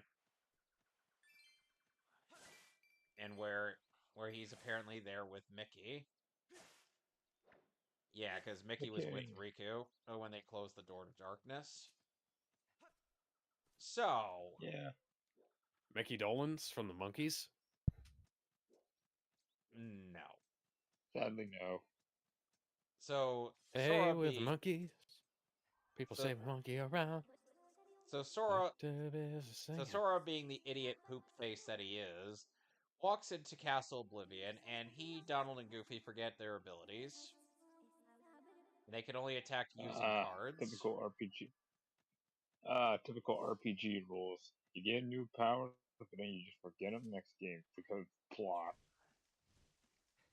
Unfortunately, Sora cannot attack using Blue Eyes White Dragon. As funny Boo. as that would be. So they get a scan of his memories, and they essentially make it so that Sora is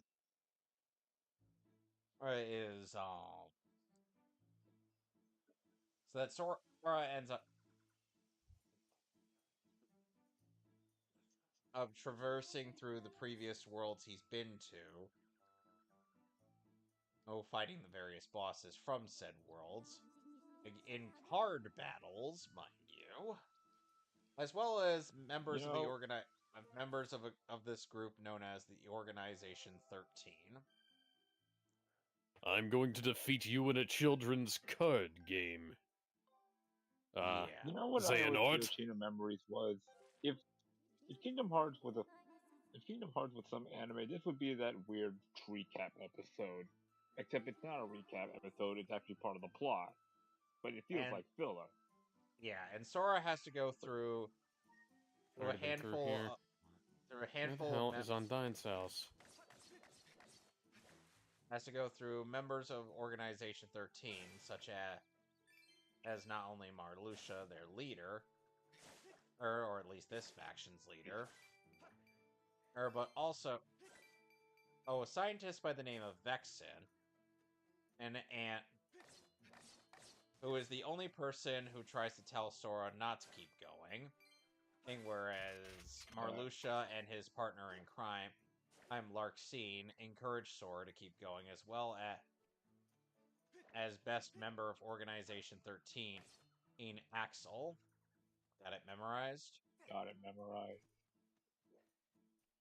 So you want to know what the reasoning... How could I not? You want to know what the reasoning behind that, behind why he says that? Up, there we go. So, Uh, in the original Japanese version, an Axel would say things like "commit it to memory." I forgot I didn't realize he was actually just gonna be right here. And um, up I'm guessing that's a until translation thing. Kingdom Hearts. Oh, and fun fact about Kingdom Hearts or its Chain of Memories. This was originally a Game Boy Advance game that got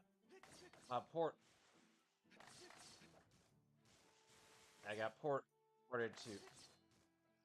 That would eventually get ported to the PS2 in the form of Chain of Memories. Mm-hmm. Which, by the way, that's the version that comes with every HD compilation of Kingdom Hearts these days. Well, I mean, of course, we need to include the children's card game. Oh dear. Yeah. Papyrus may have given me a bone, but that's not the only bone that's in my pants right now. What? Giggity. Oh. See, you know, the other humans realized that Frisk was a freak around the time that they were doing a book report on the Shadow over Innsmouth, and Frisk was the only one who analyzed it as an erotic novel. Yeah. Huh. I just realized I forgot I had Yakuza Like a Dragon on my Steam I Deck. have all the Yakuza games. How did I? I haven't played any of those either. Please tell me somebody got the Shadow over Innsmouth joke. No. Anyway, Okay, so the Shadow over Innsmouth is a book about how is a book written by H.P. Lovecraft. It's about how this guy's ancestors were like fish creatures from Africa. Oh, I don't like where this is going. When you say H.P. Lovecraft, H.P. Lovecraft and I got a Africa. bad feeling. Yeah. It's an allegory. It's an allegory for race mixing that he wrote before he managed to get out of his house and away from his racist mother and aunt. Somehow that doesn't surprise me. And if you people don't think we're joking, go look up H.P. Lovecraft's cat's name. Yes, I was going to say, look up the name of H.P. Lovecraft's cat if you don't believe me. Or Herbert West Reanimator.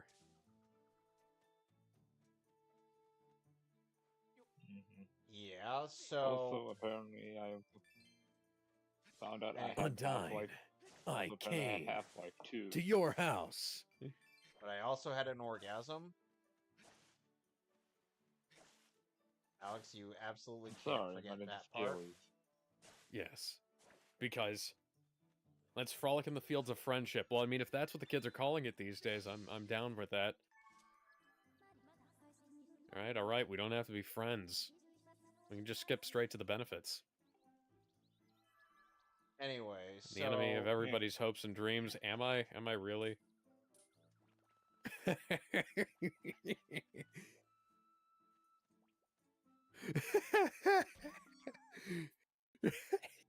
anyway, so Papyrus is such a fucking troll.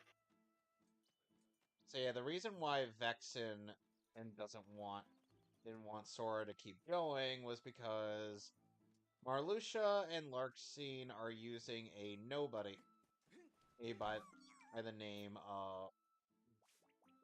of Namine to mess with Sora's memories, which she has that power for to do so. How? Why? We Shut don't. up. Yeah, literally. Because Kingdom Hearts is really bad at explaining motives properly. That's It adorable, does the Fate Undyne. thing where they introduce a concept and then explain it later. Yeah. So Right. to Here's this explain, whole thing, but so we'll explain since it later. since we're actually since it's a nobody,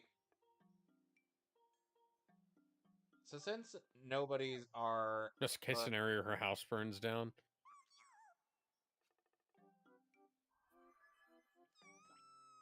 so Alex, in order to explain what a nobody is, you know how people will seemingly get quote unquote late killed after their hearts are taken by Heartless or the Darkness.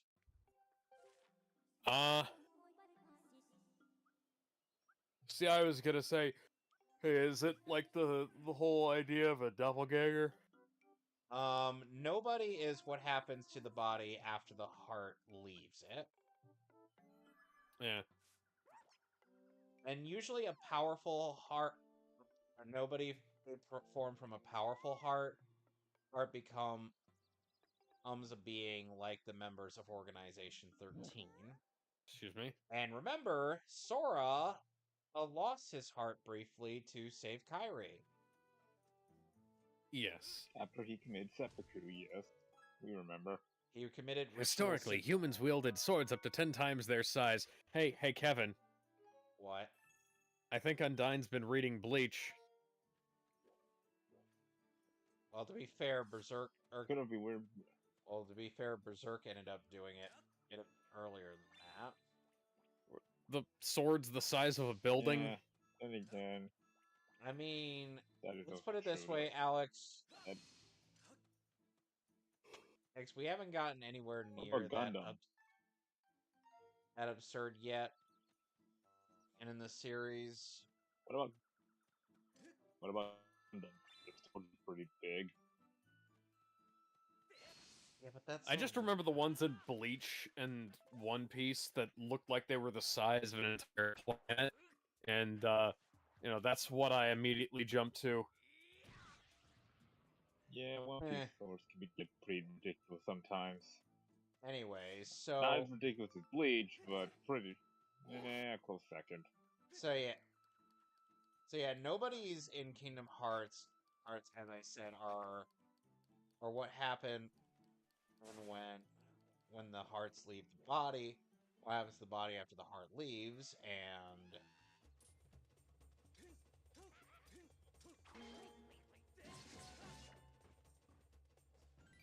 Yes. and powerful bodies.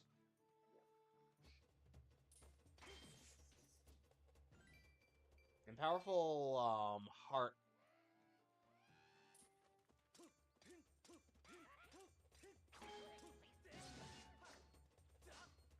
Yeah. Powerful hearts can usually form Sugar goes in powerful tea. nobodies like the ones that are Soda. in Organization 13. And since you remembered that Sora ended up losing his heart, well, Hot soda. even though he Oof. got better, or that ended up forming a powerful nobody in the form of Roxas. Hot chocolate. Tea box. When and if you get to playing Kingdom Ice Hearts, cream.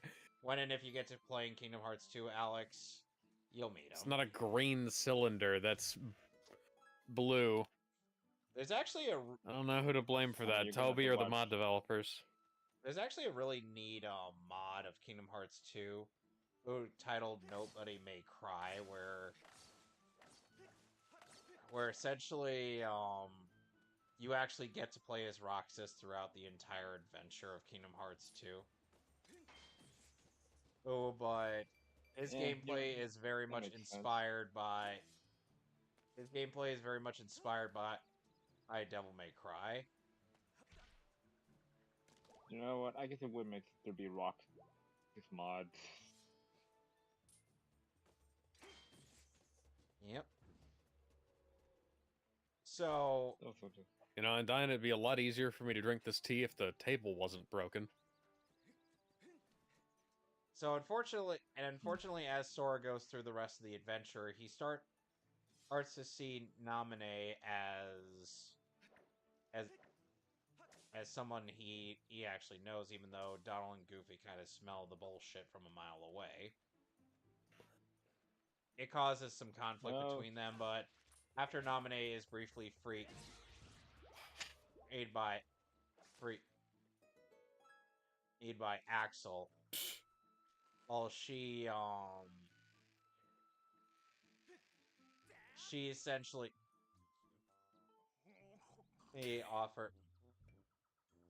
tries to help Sora, but unfortunately, there's been too much damage to his memories, not helped by the fact that they also created a replica of Riku. Yeah. Oh yeah, Riku the second. Rikuplica does not compute. Yeah. System shut down. Yeah, that didn't help Sora's psyche. Yeah. Yeah, and this Riku also seems to remember Naminé, even though, like I said, he's literally just a copy. That's my experience training people in a nutshell. Then again, Kingdom Hearts is kind of known for having clones. Yeah. So there's this guy Sora. She's mirror matches. Also Sora. So essentially, Larxene does explain to Sora what's going on and whatnot, not just to mess with him further. But then, she gets doused with a bucket of water, and she, like the Wicked Witch of the West, starts to melt. Ripped into smiling shreds. What a world! Yes, that's a manga reference. Oh yeah, the manga. Yeah, not the same, but she freaking exploded in the manga. Well, she had to get hit by. That she, happened in she the got, genocide run. She got She got a bucket of water thrown on her, and then she got zapped with lightning. Yeah, which that was pretty metal as shit.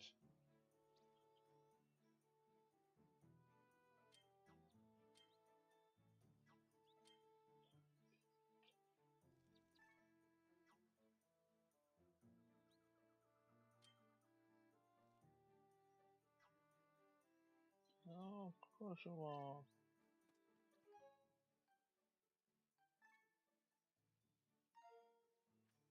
Guys, do you want to weigh in on this? What?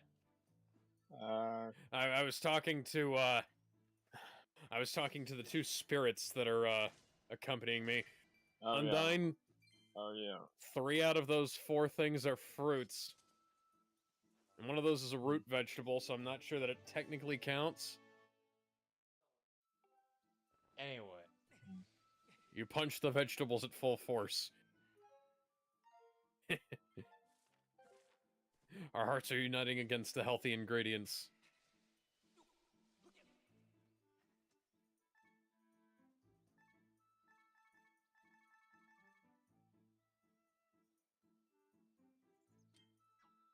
Is that a flute? It's supposed to be a box of noodles. Okay. Oh boy, Raymond. Fiercely. Somehow that includes the box. Undyne, can we get some water in this? I know you threw the kettle on the floor.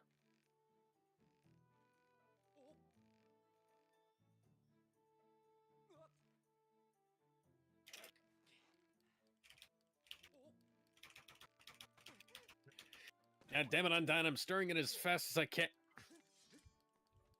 Turn the butter.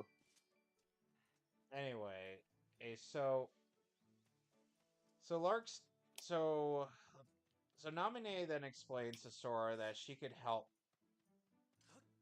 with restoring what his memories used to be, but she can only restore his stuff up to Kingdom Hearts throughout his adventure in Kingdom Hearts 1. So they said Sora's adventure after he ends up defeating Marluxia and quote-unquote killing Axel, which turns out he didn't die because Axel's way too popular to be killed. Got it memorized. Yeah. Axel He's knows hot, therefore the women love him. Listen, Axel keep knows that thing in your memory banks, because I'm too popular to die for good. Yeah. Plus, Axel has a whole sequel, prequel, whole bullshit thing going on, and he can't miss out on those. Listen, I got my own game coming up. I can't die. It's spin-off time, baby. Yeah, pretty much. After all, people need a reason to care about me.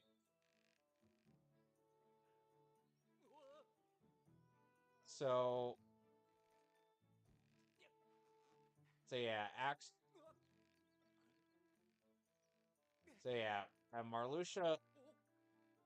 So yeah, Vexen, Marluxia, and Larxene all bite it in this, and then Sora gets trapped inside of a pod for about roughly a year. I'm back. Hey, old It is Zero's back. Hello. Yeah, just got back Welcome from back. dinner. Actually, yeah, I can actually explain my Anime Pasadena experience. So I might as well. Oh, thank God.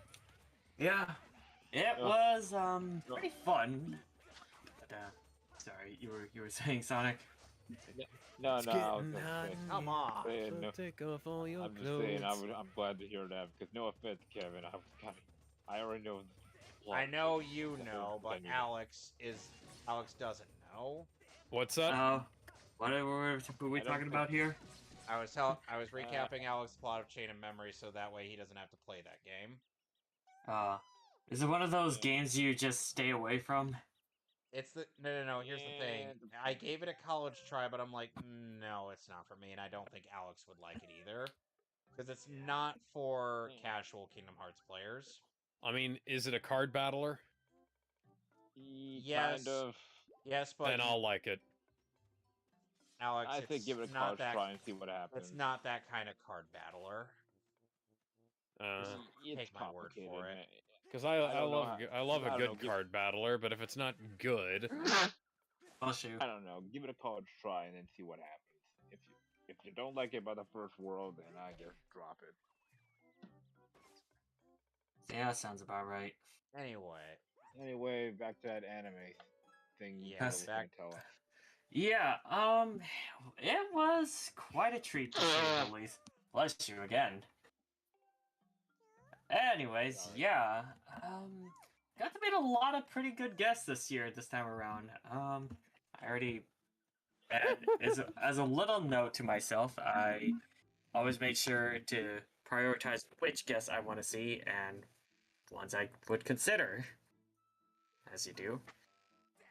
And the ones I did get to see was, of course, Colin Clinkenbeard again, Johnny Young Bosch, Kari Walgren, Olive again. And I have a little fun fact about meeting Kari Walgren when it came to her Seiko in Dandadan. Like, they actually tried to, when it came to, like, the laugh she does, like, they almost tried to mimic Nana Mizuki's, that are just, like, similar enough. Oh. Yeah. Fun fact about my first meeting with Kari Walgren. I fear I may have scared her a bit with my Alucard cosplay. She actually remembered that. Yeah. And she I actually have a couple of Nana Mizuki's CDs. Yeah. I know she actually did collab with TM Revolution at some point in her career. Hey. Career. Hey, I just down have here. the Rosario plus Vampires. Ah, nice. Yeah. But like, Like I just have the singles. I don't have the actual. I would say if you're gonna go through Rosario Vampire, I'd say the manga is probably a better manga. experience. Yeah. That's the only reason. Yes. Considering the anime is not finished. The anime.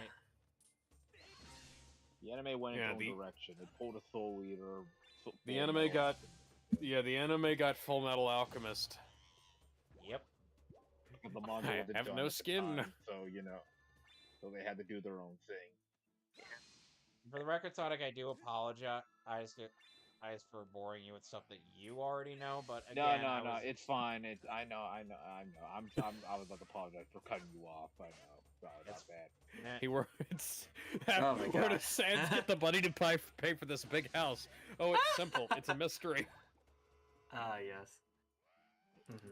Anyways, Because, yeah. Alex wasn't.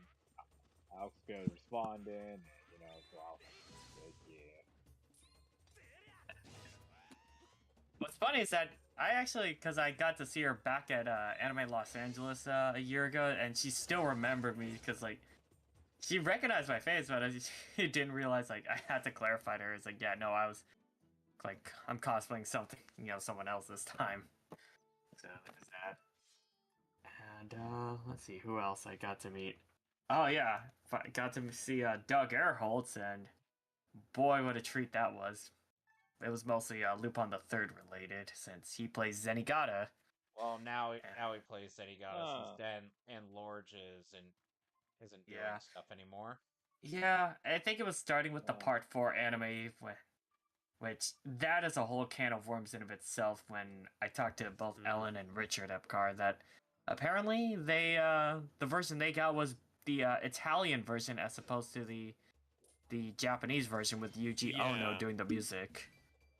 Yeah, that's an interesting case. Like, I remember that I think Discotech tried to get them to let them edit the Italian and Japanese versions to sync with each other, and the licensor said no, it's got to be two different versions, so they just had to sell because they just have that stupid roll call at the start of every episode of the Italian version. Yeah, and that was even that really infuriated me in general, because like I was really hoping they would get the Ellen and Richard would get to do the Japanese version instead, since that's like the more proper one. Yeah. And in case you're wondering who he's talking about, Oh, Alex, Ellen Stern is Richard Epcar's wife. Yeah. I met both of them, and Richard is as I've shown in the pictures, a tall son of a bitch. And I can confirm when I did get a photo with him this year, he is pretty tall.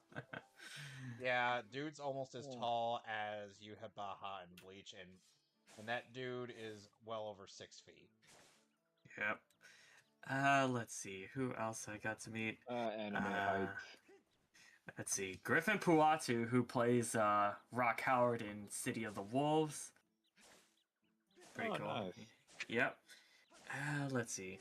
Got to meet with David Matranga once again, and thankfully, once I reminded him, he did remember me many years ago when I got to see him for the first time, since I had some My Hero Academia stuff for him to sign.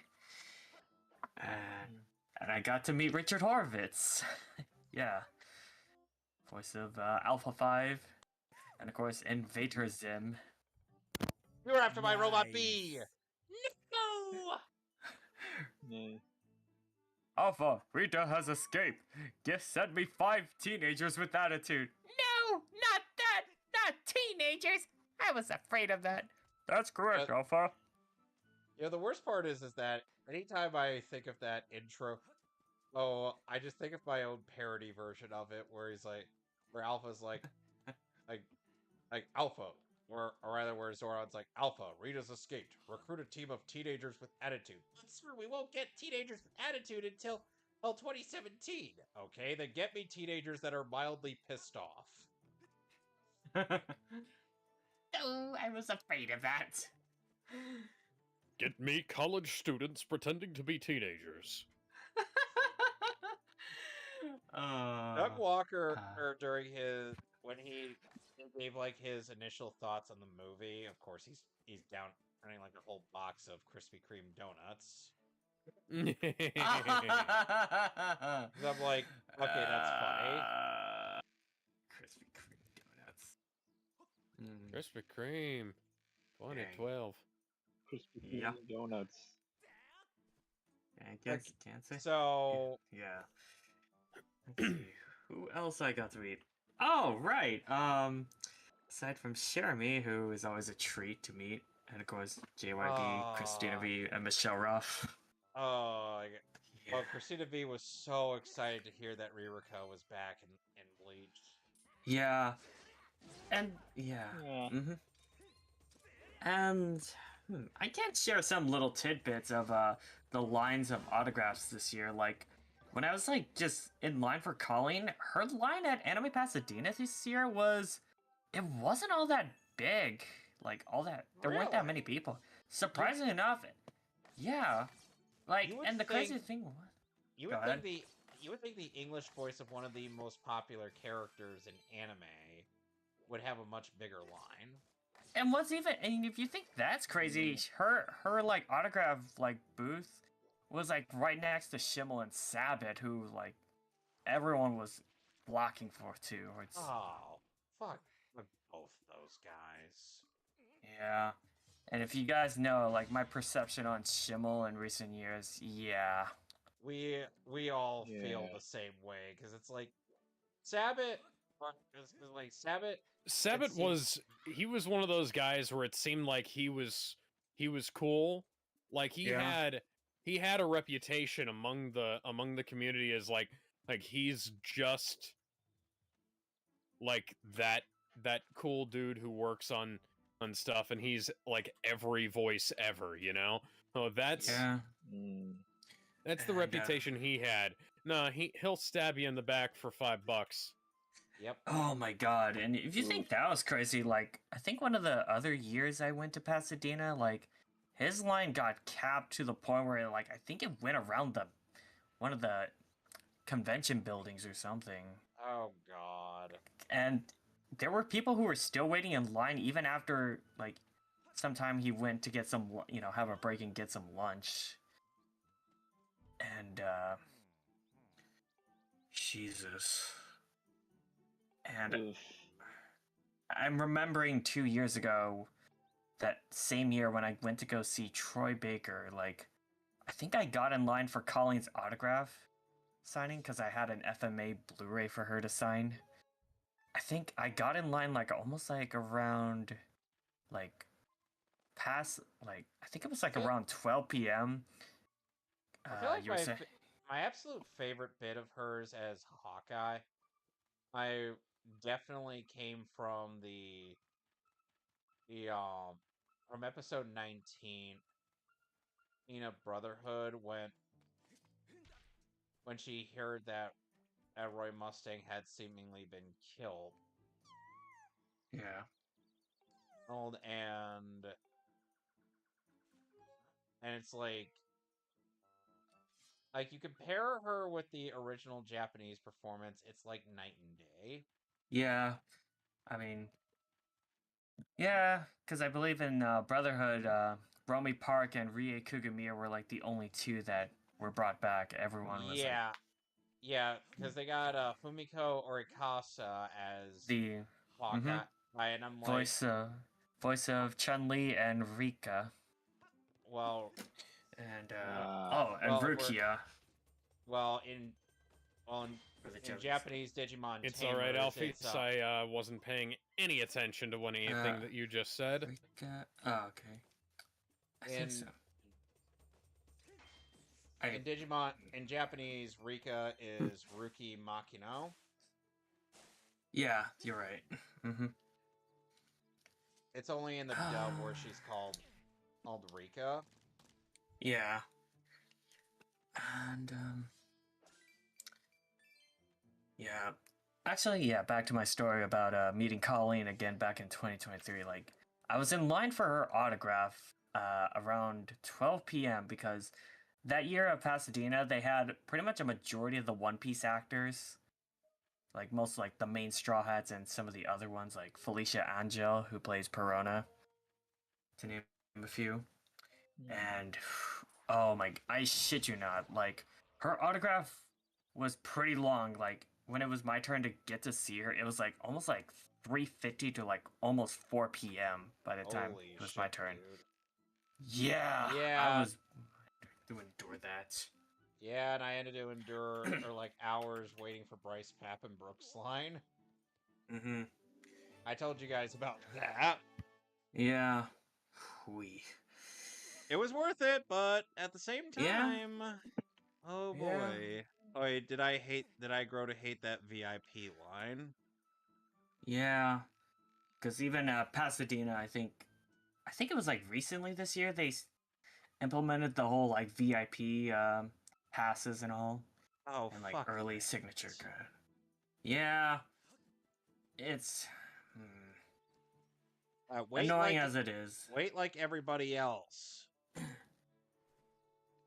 You're just giving people a case of FOMO at that rate. Like, nothing against it.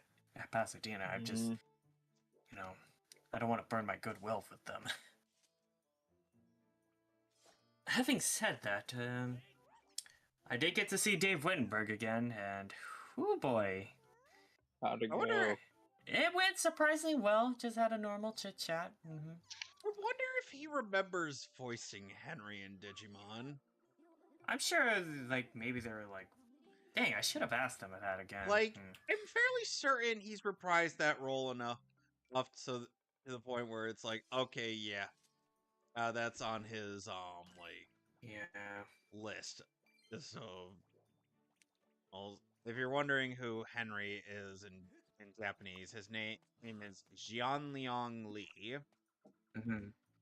Funnily enough, I did ran into two cosplayers who were doing of course those, and for Tamers, yeah, for Ruki and Jean Liang, yeah. They well, his Japanese, they would romanize his Japanese name as Zhenhua. Yeah. And I'm like, I think his Chinese name actually rolls a bit better off the tongue, weirdly enough. Which is why am I writing for my Digimon fic? Like, he is just called Zhan Liang. Mm-hmm. Because I actually thought the Chinese name sounded a bit better. Yep. Let's see, what else did I get to do? Oh yeah, and on one of the days I was at Pasadena, Michelle Ruff was cosplaying as Rukia again on day one. Yeah, because her autograph signing booth was next to JYB and Jeremy, so I'm fairly certain. You know, Jeremy was also quite a few characters in Bleach, including the young version of Masaki Kurosaki. yeah. Oh yeah. And trying to remember what else. What else did I do? So Okay, I got the spider donut. I will be good. okay. Okay. Oh boy, sweet. You skip probably one of the more tedious bosses. Yeah. Yeah, Muppets kind of can piss off. I like Muffet's boss fight. It's fun and unique. That being said, I did die a whole bunch, so I'm gonna be looking forward to not having to deal with it here. Yeah. I remember and, Toby used to beat used to send used to beat this boss for kids who couldn't beat it and send their save file back to them with Muffet Oh, having that's them beat. really nice of them. Yeah. Oh, Yeah. that's nice. That's adorable. Lovely. And No wonder Toby see. got invited to that Thanksgiving party. What I have to say is Ouch. one of the funniest bits in Runaway Locomont on No, Zero. I just So- know that I didn't have 9,999 gold, and I'm not sitting at the Temi village for long enough to engineer all of that. So since I know all that out, Alex is probably just going to be watching Tamer's dub. I'm just going to stick with using the dub names for the sake of convenience. So there's a scene where Henry inadvertently he mistakenly takes Lopmon as opposed to Terriermon, and he's like, I got the wrong bunny. Whoops. Even though Terriermon isn't a bunny, he is a dog. Mm-hmm. I know it's confusing for English audiences, because, you know, Terriermon looks like a rabbit, but his name is supposed to be, you know, a dog name. Yeah.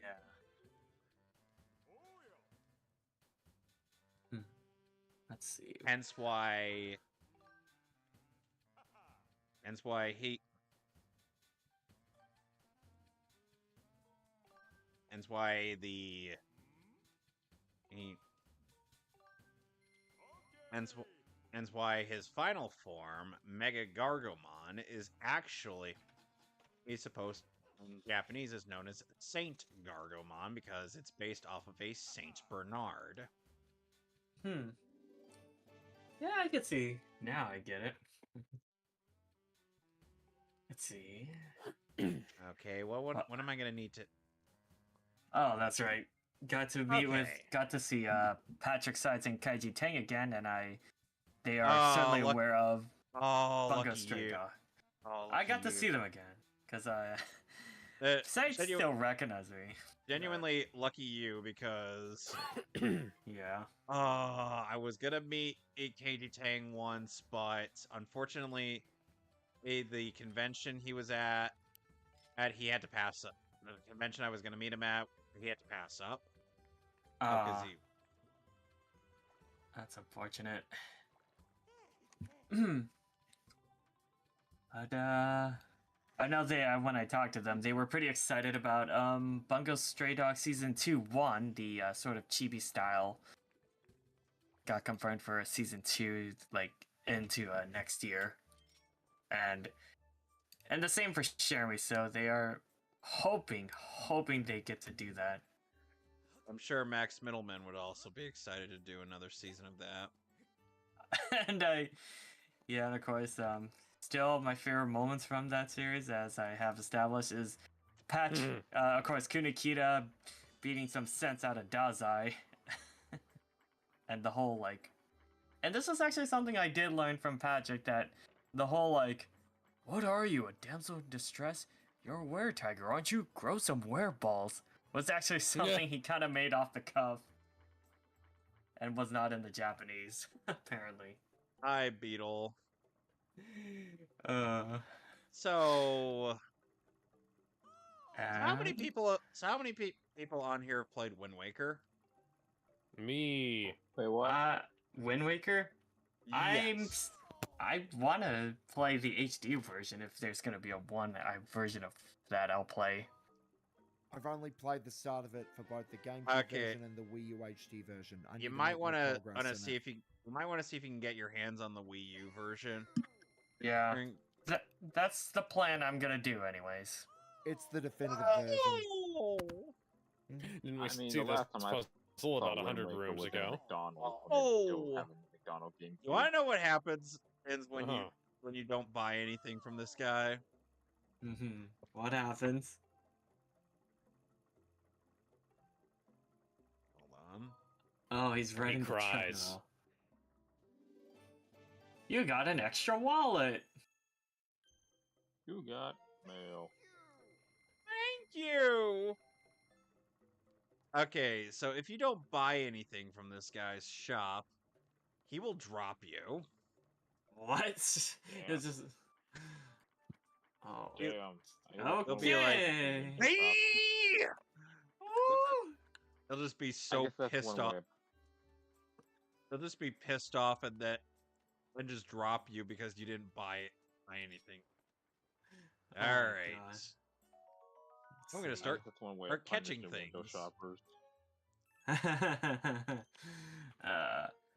And I Say- think... Oh, okay, there's actually two more things. I did get to meet David Hayter and George Newbern. Oh, oh, You look get to at meet you. Got to meet Snake. Snake and Superman. And Superman. Snake! Snake! Snake!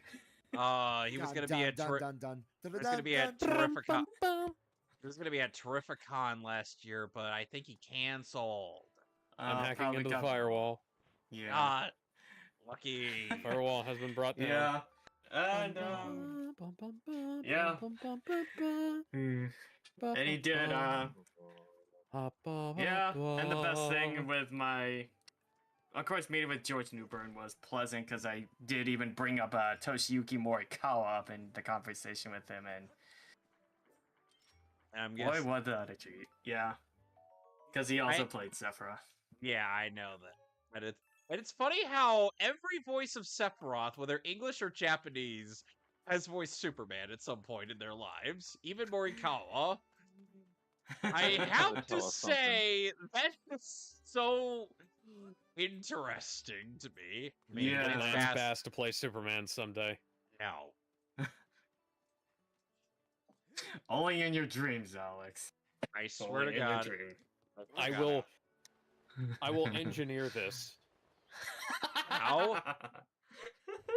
If I become famous, I will cast him as Kingdom Come Superman.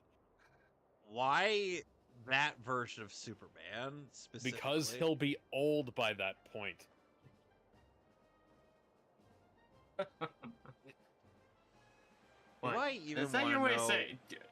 Is that your way of saying you want him to play Old Man Superman? I'm just saying, is like if he's so old that he'll be, old, Let's so not give him a forget play that- Old Man Superman. Let's not forget that Lance Bass is in accordance to who the bit from Zoolander is one of the quote unquote beautiful celebrities, and Gary Sterling. Yeah. But, You know why I make that joke? Because because the joke in that scene from Zoolander is essentially the classic, the last one is not like the rest. One of these Yeah. things is not like the others. And I did get a print from George He says a Newbern where bag on their head. he did Okay. wrote on the signature, it's like, shall I give you despair? Okay, so fun fact about my first meeting with George Newber, and this was my second year at Kineticon. So I mentioned to him that there was this fan art of Sephiroth pulling back his coat to reveal the crest of the House of L. Oh, and I brought this up to him, and he's like, "This looks like a job for Sephiroth." And I was like, "Damn it! I should have gotten you to record. I should have recorded that." Oh my god.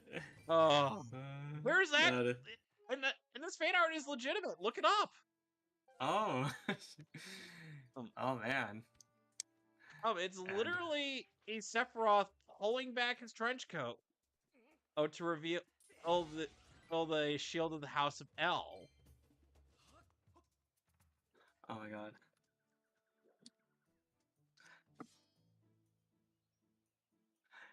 Alright. That's not enough. I wanted ice cream. Ice You cream. failed me, ice cream, man. You failed me. How dare you? And oh, that's right. Yeah, I got to see Stephanie Young again and Greg Chun. Oh yeah, Which- Stephanie. Greg. Yeah, go ahead. I actually met Stephanie Young, and I was not aware that she was a singer. And this was Yeah. at a convention down in Miami, and I'm like, maybe I should have figured you were the type that would be a singer, because her voice is kind of like Susan Egan's voice. Yeah. Oh God. Yeah. In the and sense the really that cool it's thing. like it's in that specific tone where Christ. where it sounds more like they're suited towards singing as opposed to acting. Yeah. And the really nice thing she did have prints of Nico Robin during like the where she's like wearing the full And- blacks. Yeah, outfit. and honestly, and I still love the fact that she was able to nail the "I want to live" line Yeah. in one take. Dang, that's really impressive. Yeah, she did it in one take, and and you can see, and her voice is pretty, and it was just like, Like genuine sadness. not One not man even just just kind of y- like, but like she, like you felt that emotion there. yeah, like it Or- really shows. Yeah, woman was giving it her all. Mm-hmm. Yep.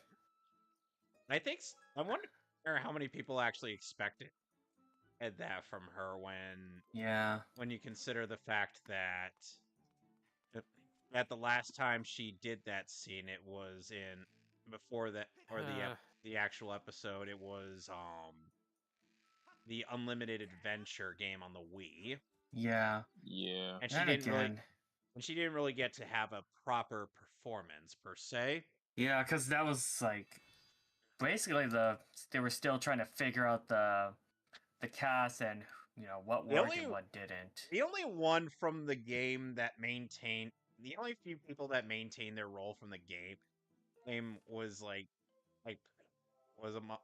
among them was Patrick Seitz. Yeah. It's because he Yeah. was casted that game before he was casted the show as Frankie. Mm-hmm. Hmm. Like I remember, I think it was like Bob Carter as Aokiji was at the initially, but then for the Yeah, anime we ultimately got Jason Douglas. which I have to say is definitely, which no disrespect to Carter, or I feel like Douglas was better. Yeah. I don't know, some big ass number. Mm-hmm. Just do the damn math. But yeah, in the case of Greg Chun, he and I had a pretty interesting conversation regarding about his performance as Ike in Smash Ultimate. Like he wasn't in like when it came to him differentiating the voices everybody. between Path of Radiance Ike and Radiant Dawn for Ultimate. Like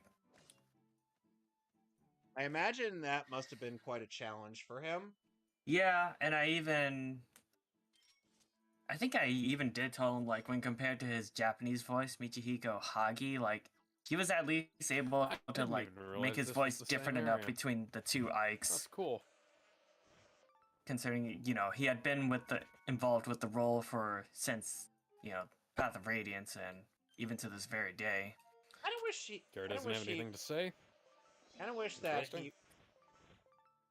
I don't wish that he would voice. He would have voiced Ike instead of the original voice. Jason Atkins or Greg or Jason Atkins was not really a. yeah. Like, people will gas him up just because of Smash Brothers, but here's the thing. That was his only solid performance. Yeah. Because if you actually played the games, you would know that all the voice acting in the Tellius games sucks. Yeah. And keep in mind, Alex, this is before Fates had very mixed voice acting here and there. At least you could find good performances in Fates. You cannot find good performances in any of the Tellius games.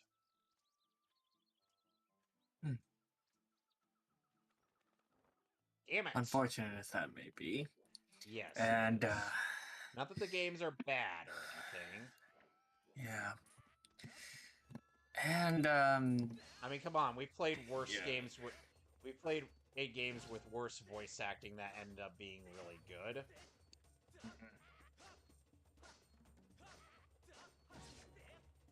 And I think I even mentioned like of you know, Demon Slayer, the Infinity Castle, which, you know, it was quite a surreal experience to be in a movie with him and Channing Tatum.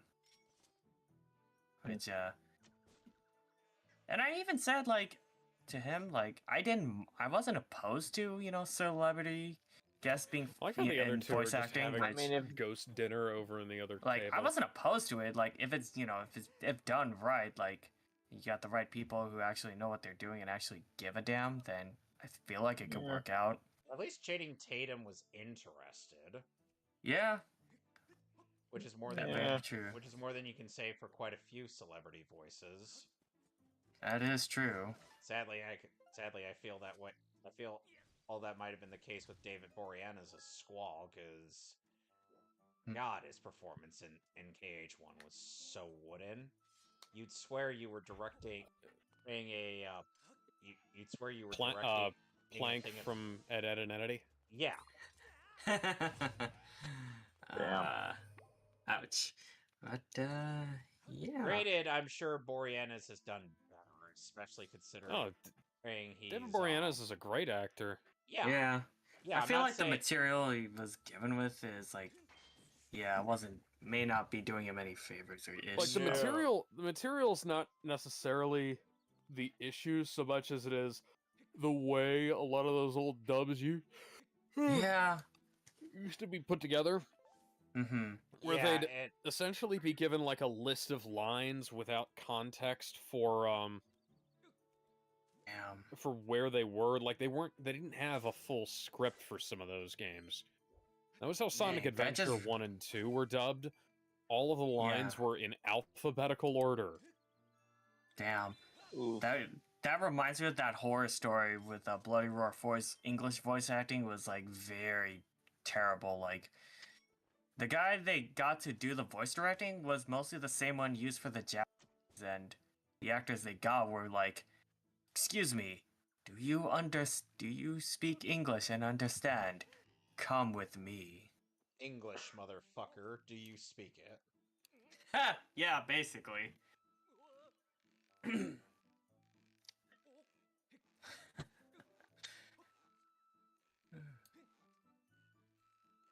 And I think that's pretty much my Anime Pasadena in a nutshell for this year. Overall, fun, but had a really great time. Good to hear. Yep. That's awesome to hear, Alzero. Mm-hmm. Now, in regards to the other plot that I briefly started in my recap of Chain of Memories, Alex. Riku. He actually gets solid character development in this game. Okay. Like, it sort of started right at the end of Kingdom Hearts 1. On, like, when he started to fight back against Ansem's influence. But this is where it kind of really started to pick up What's that look steam. through that paper bag supposed to mean, guys? So, Oh my. oh, and apparently Riku, I swear because of the dialogue, turns into a goddamn bloodhound. I mean, he is the edgy rival character, so No, as in based on the dialogue. oh right, he says he could smell darkness, right? I thought Yeah, he murdered he could- somebody. No. So, yeah, a lot of the dialogue in Riku's portion of the story is essentially people all commenting that they could smell the darkness, as though it were minty fresh darkness. Ooh. It smells like musk. Musk.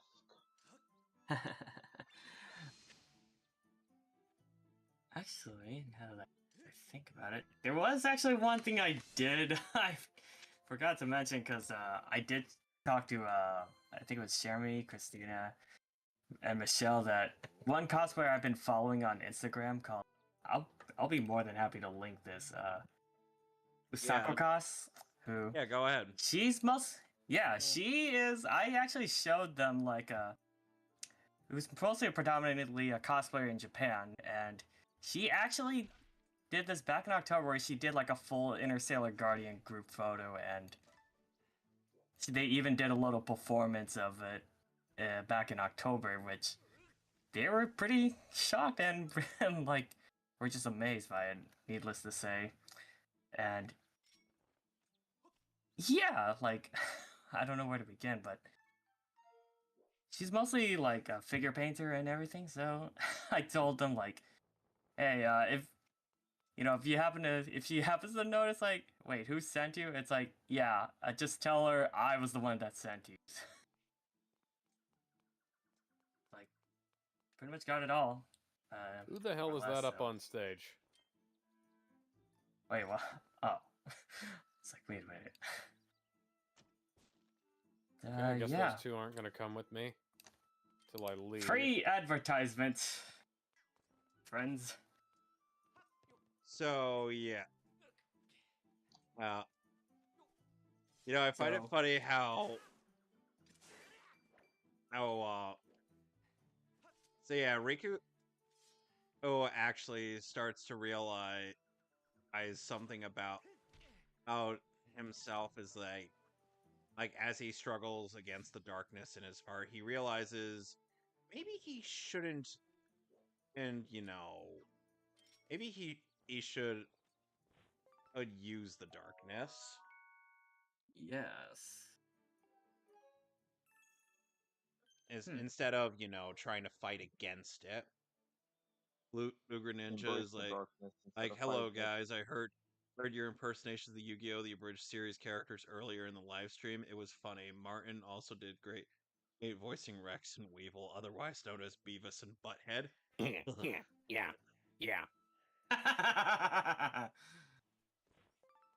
Oh boy. That's Yeah.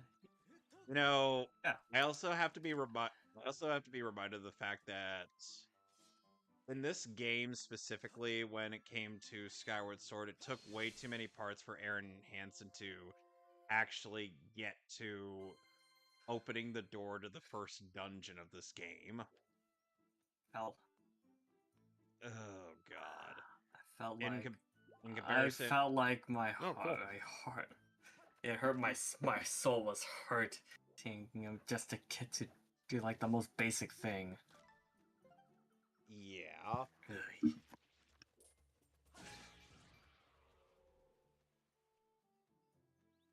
And I guess to end off my little tech talk, please show Kusako some love because I think she certainly deserves it. So there you go. I will take that into consideration. Anyway. Yes. Anyway, so it's like Riku also has to fight against a couple other members of Organization 13, specifically Lexius and Nexion. Nexion voiced by one of the older dub voices for Tuxedo Mask, Vincent Carrozza. Yeah. Dang, that's a name I haven't heard in like God forever. I feel. He still voices Vexen. Yeah. Or not Vexen, Dang. Zexion. Because Vexen's voiced by Derek Stephen Prince. Funnily enough, I have heard quite a bit of the Japanese cast of Kingdom Hearts, and honestly, Marluxia's English voice is severely lacking in Chain of Memories. It gets better by 3. I feel in regards to Keith Ferguson, but Chain of Memories. And though I could definitely say that Derek Stephen Prince was definitely a much better fit for Vexen.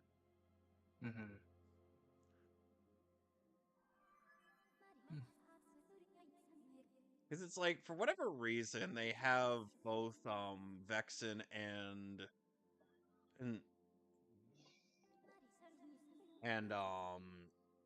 Zigbar have this older man voice as opposed to the voices that they chose for the dubs, and I'm like, oh, like, what is with this? Like, they're not that old. And again, You know, although speaking of going into like Japanese voice actors who are quite overused, I remember a time when Link was voiced by Yuki Kaji. Yeah. Oh, Hyrule Warriors. Yeah. The original Hyrule Warriors.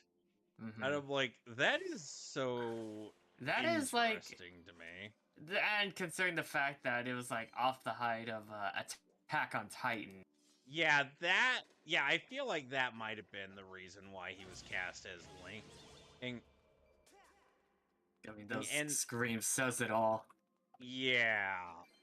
And the thing is that he was judo months prior to Attack on Titan premiering.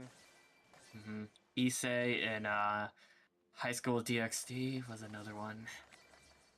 Yep. And actually, now that I'm looking at one of his earliest voice acting roles. He played a Chikage Ukyo in Ouran High School, so that was like one of his first and earliest roles in his career.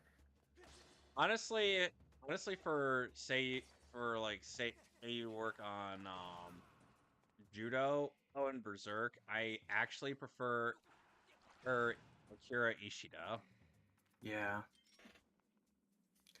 Huh. Then.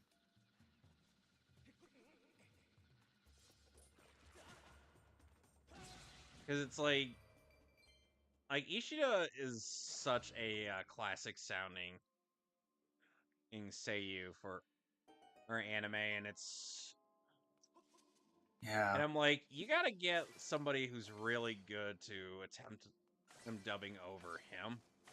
Yeah. And when it comes to voices, they probably should have picked in Yu-Gi-Oh! GX.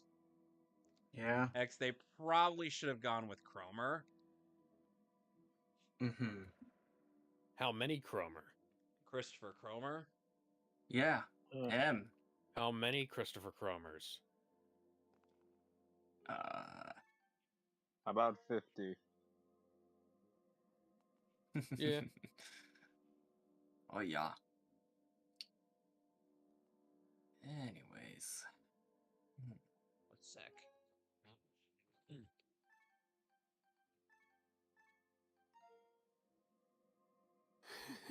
19 years old and I've already wasted my entire life.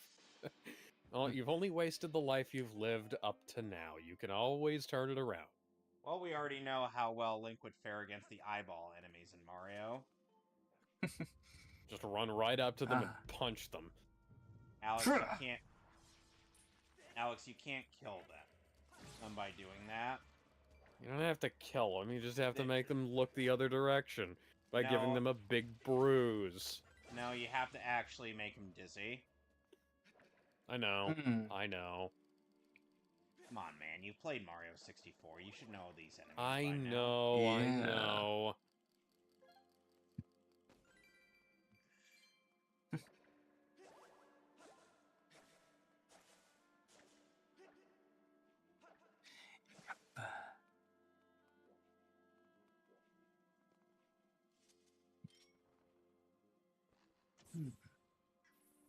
By the way, in case you're wondering what I'm playing, one thing I'm actually playing this off of my Switch too. In case you were wondering. Yep.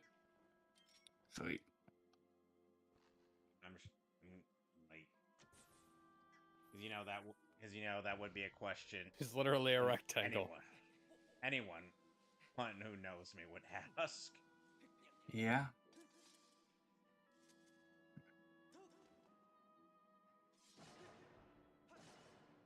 Okay, so now I have a way back.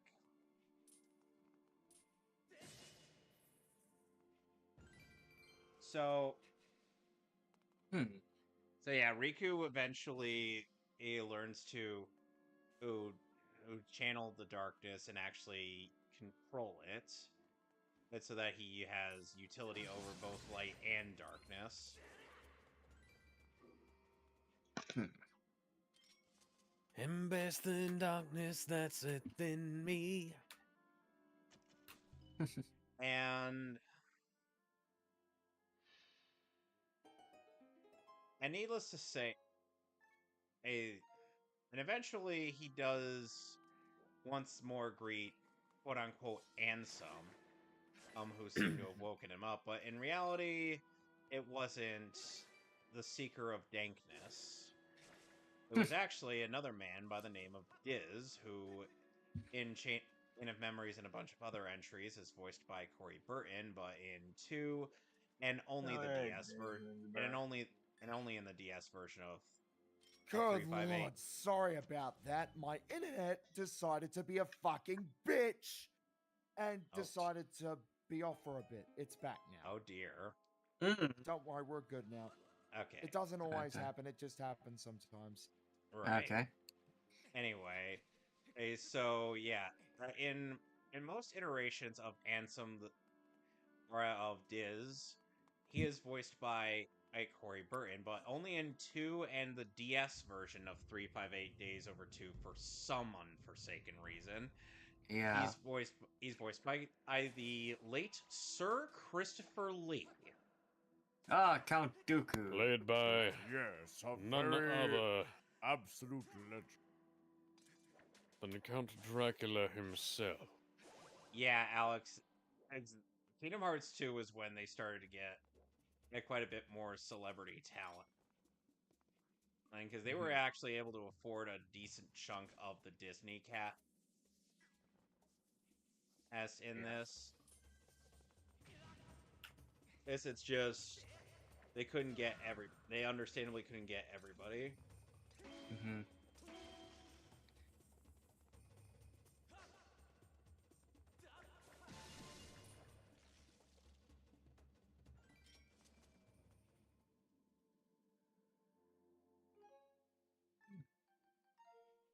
It's a good thing I got. Yeah, what the hell happened to Kara's face here? So,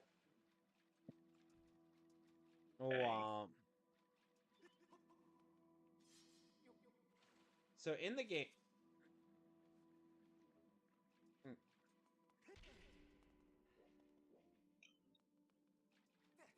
So yeah, Riku, oh, after meeting is in defeating the replica who tried to hijack that him and whatnot.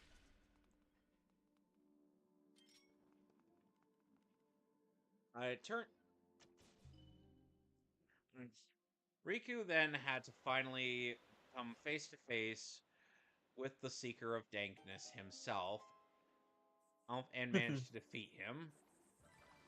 It's a running gag of mine to call Ansem Seeker of Darkness the Seeker of Dankness, and also to call all every instance of the word dark dank. God damn it. God damn it, Ansem. Leave me alone. So after defeating the minty fresh dankness that is Ansem, Riku, who instead of deciding to be sealed with Sora, dons the black coat alongside Mickey, who somehow We're ghosts. How would that work? who somehow doesn't look like the most jarring thing imaginable wearing that damn coat. I'm not.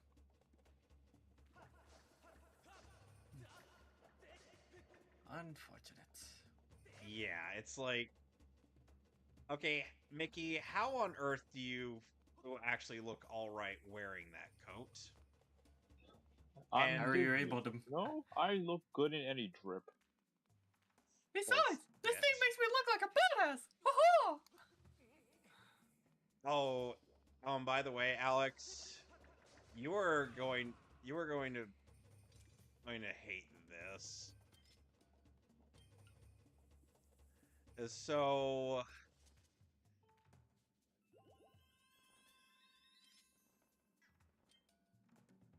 as it turns out,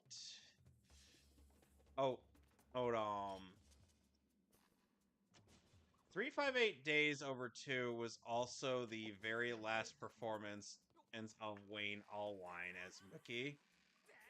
Yeah. And Mickey was barely in that game. Ouch.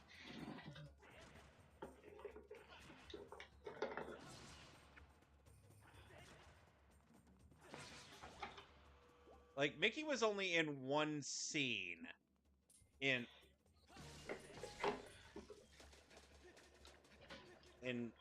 Days, and that was it. Yeah.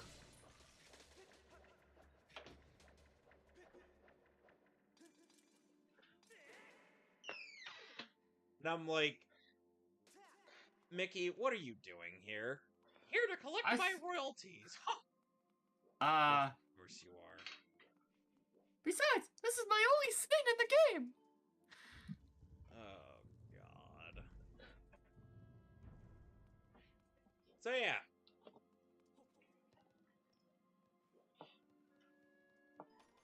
And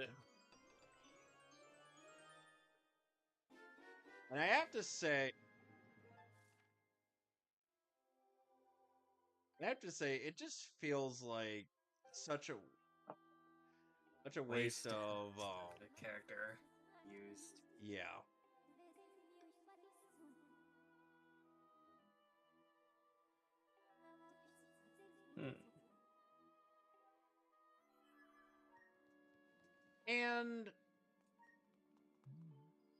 And yeah, like I said, the DS version of Days is the only other time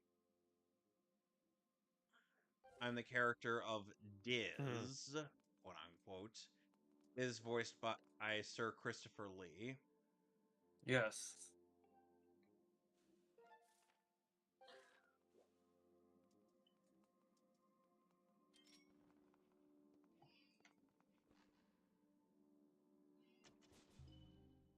As it's like, was there any reason that you weren't able to get him for, I don't know, the or Birth by Sleep, which would have been a little bit more worth his time. Yeah, that probably would have been I guess, a proper send-off, I guess. Yeah, but here's the thing. Diz is also in Dream Drop Distance. Ah.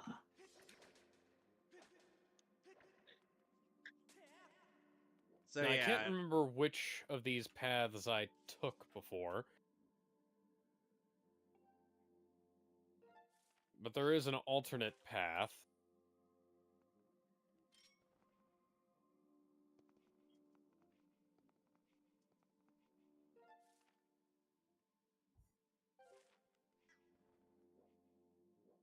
Alright. so yeah, essentially, and when given the choice between two paths, which is the road to light or the road to darkness, Riku decides, nah, I'm not going to take either of those paths. I'm going to take the middle one, on which he dubs the road to dawn.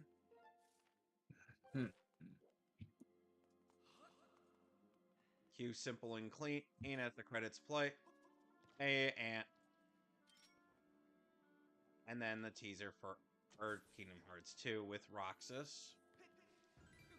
Yep. And Alex, we have seen Roxas' story. Well, there's 104 days of summer vacation. Oh. And you know who jeez. comes I along got just to the end it? reference. Sora. It's in Furb World. How would that work? Yeah. Yeah, how would you implement him into the Kingdom Hearts universe?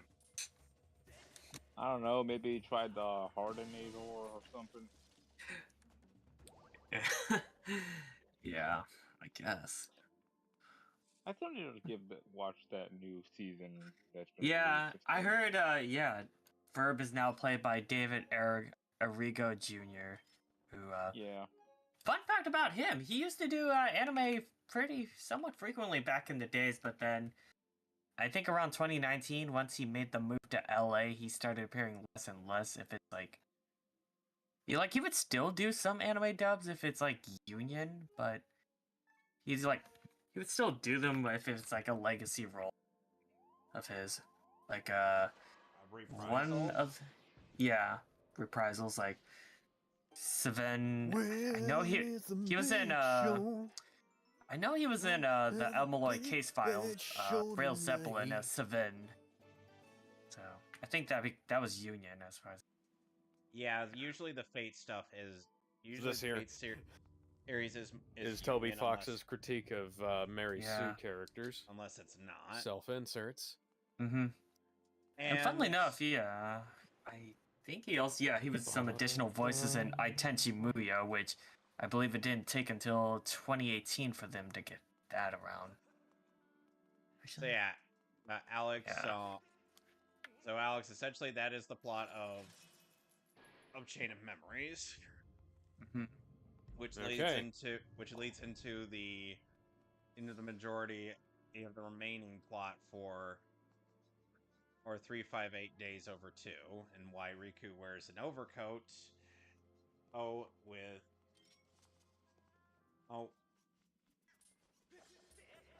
with Mickey.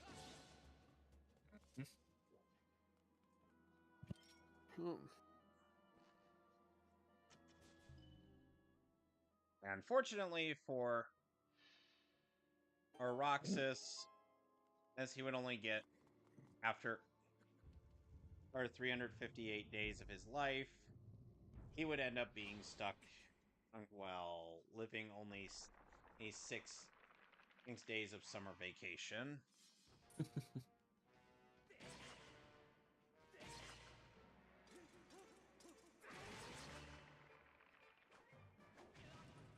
Ow.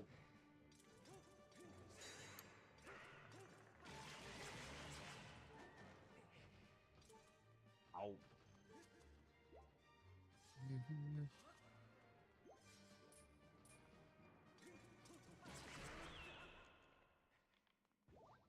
Okay, good. I was able to kill him. Hey. Finally, got a treasure chest. Now, what will this yield me? Da-da-da-da. The beetle?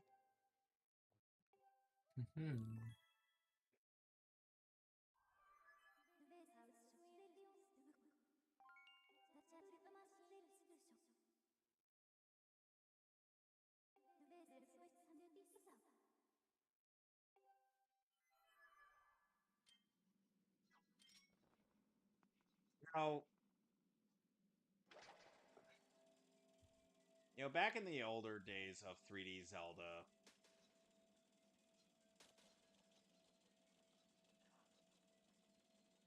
we would actually use, the item we get midway through the dungeon, and as, our means of beating the boss, but no. Nope. It's instead essentially a hope you were paying attention while playing this game, because guess what? You better remember those important details. There will be a test, of which Yep. we can be certain that you will fail. Oh yeah.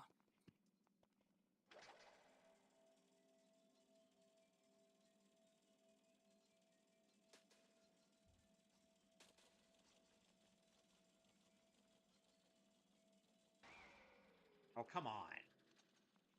Yeah. Yeah. Come on. Oh, and So what starting. if a few people have to die? That's show business. Oh, and Alex, starting with Kingdom Hearts 2. Oh, unfortunately, Ansem, the Seeker of Dankness, would not be voiced by Billy Zane. Yeah. Unfortunate, but He would then go on to be voiced by Richard Epcar, which his version is a little more his version is a little more over the top. It is a little more of an over the top version of Billy Zane's. Kingdom Hearts, fill me with the power of darkness. He would get better eventually. Yeah. Especially by Birth by Sleep.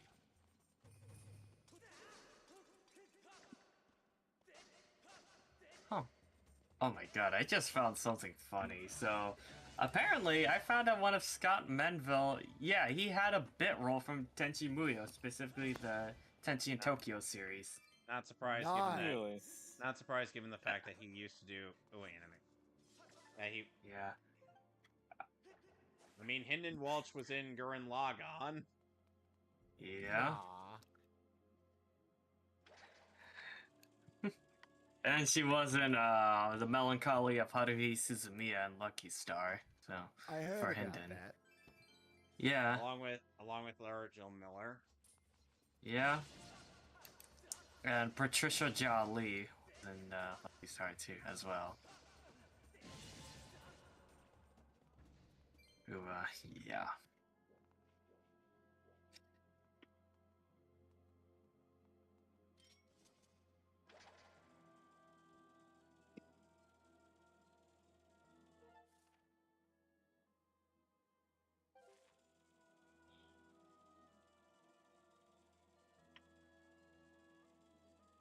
Got a rupee. Got another rupee. Got another rupee. Mm-hmm.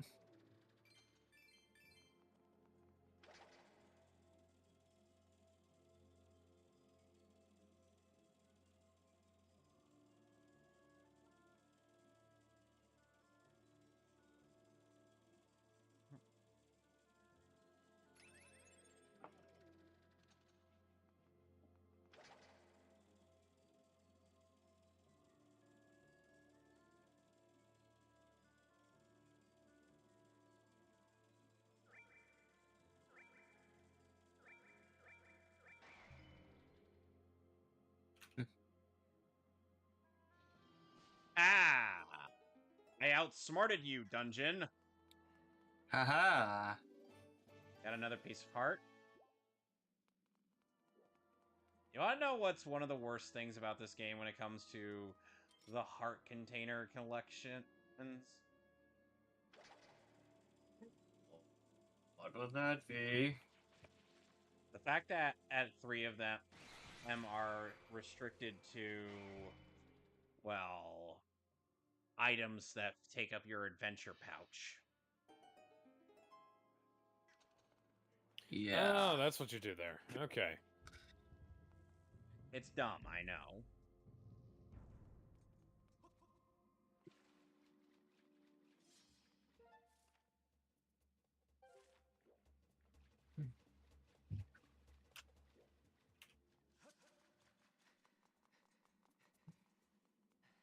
Rodent man. Oh dear, now we got another eyeball door. Lovely.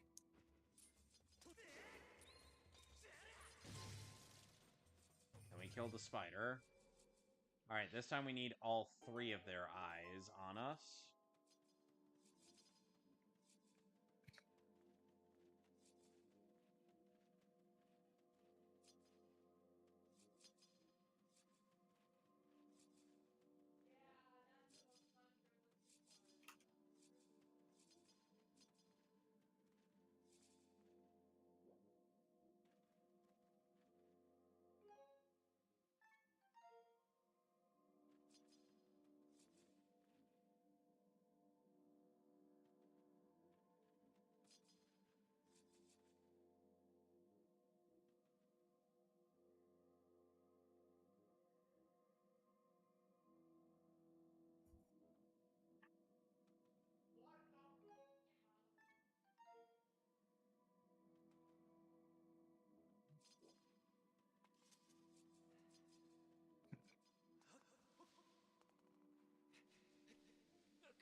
Now I get what I'm supposed to do here.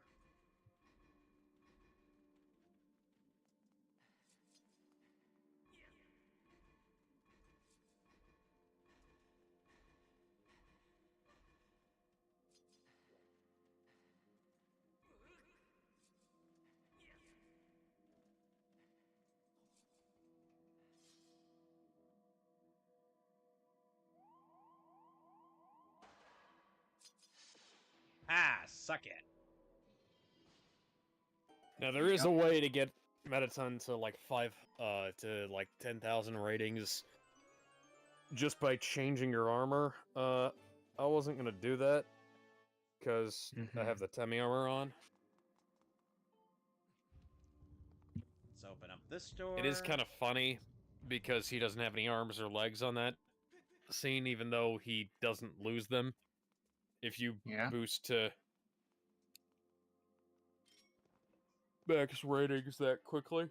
So Yeah.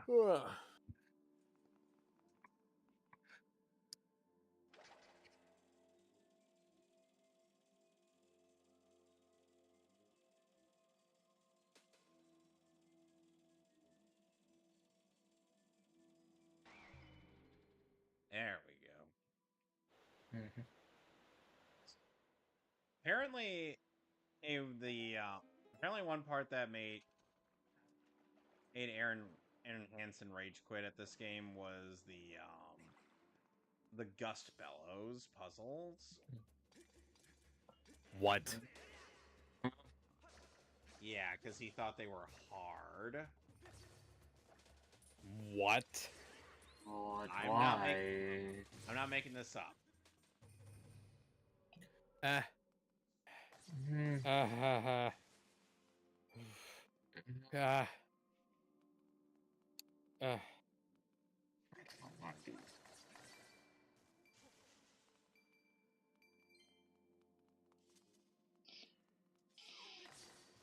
I kind of wish I was.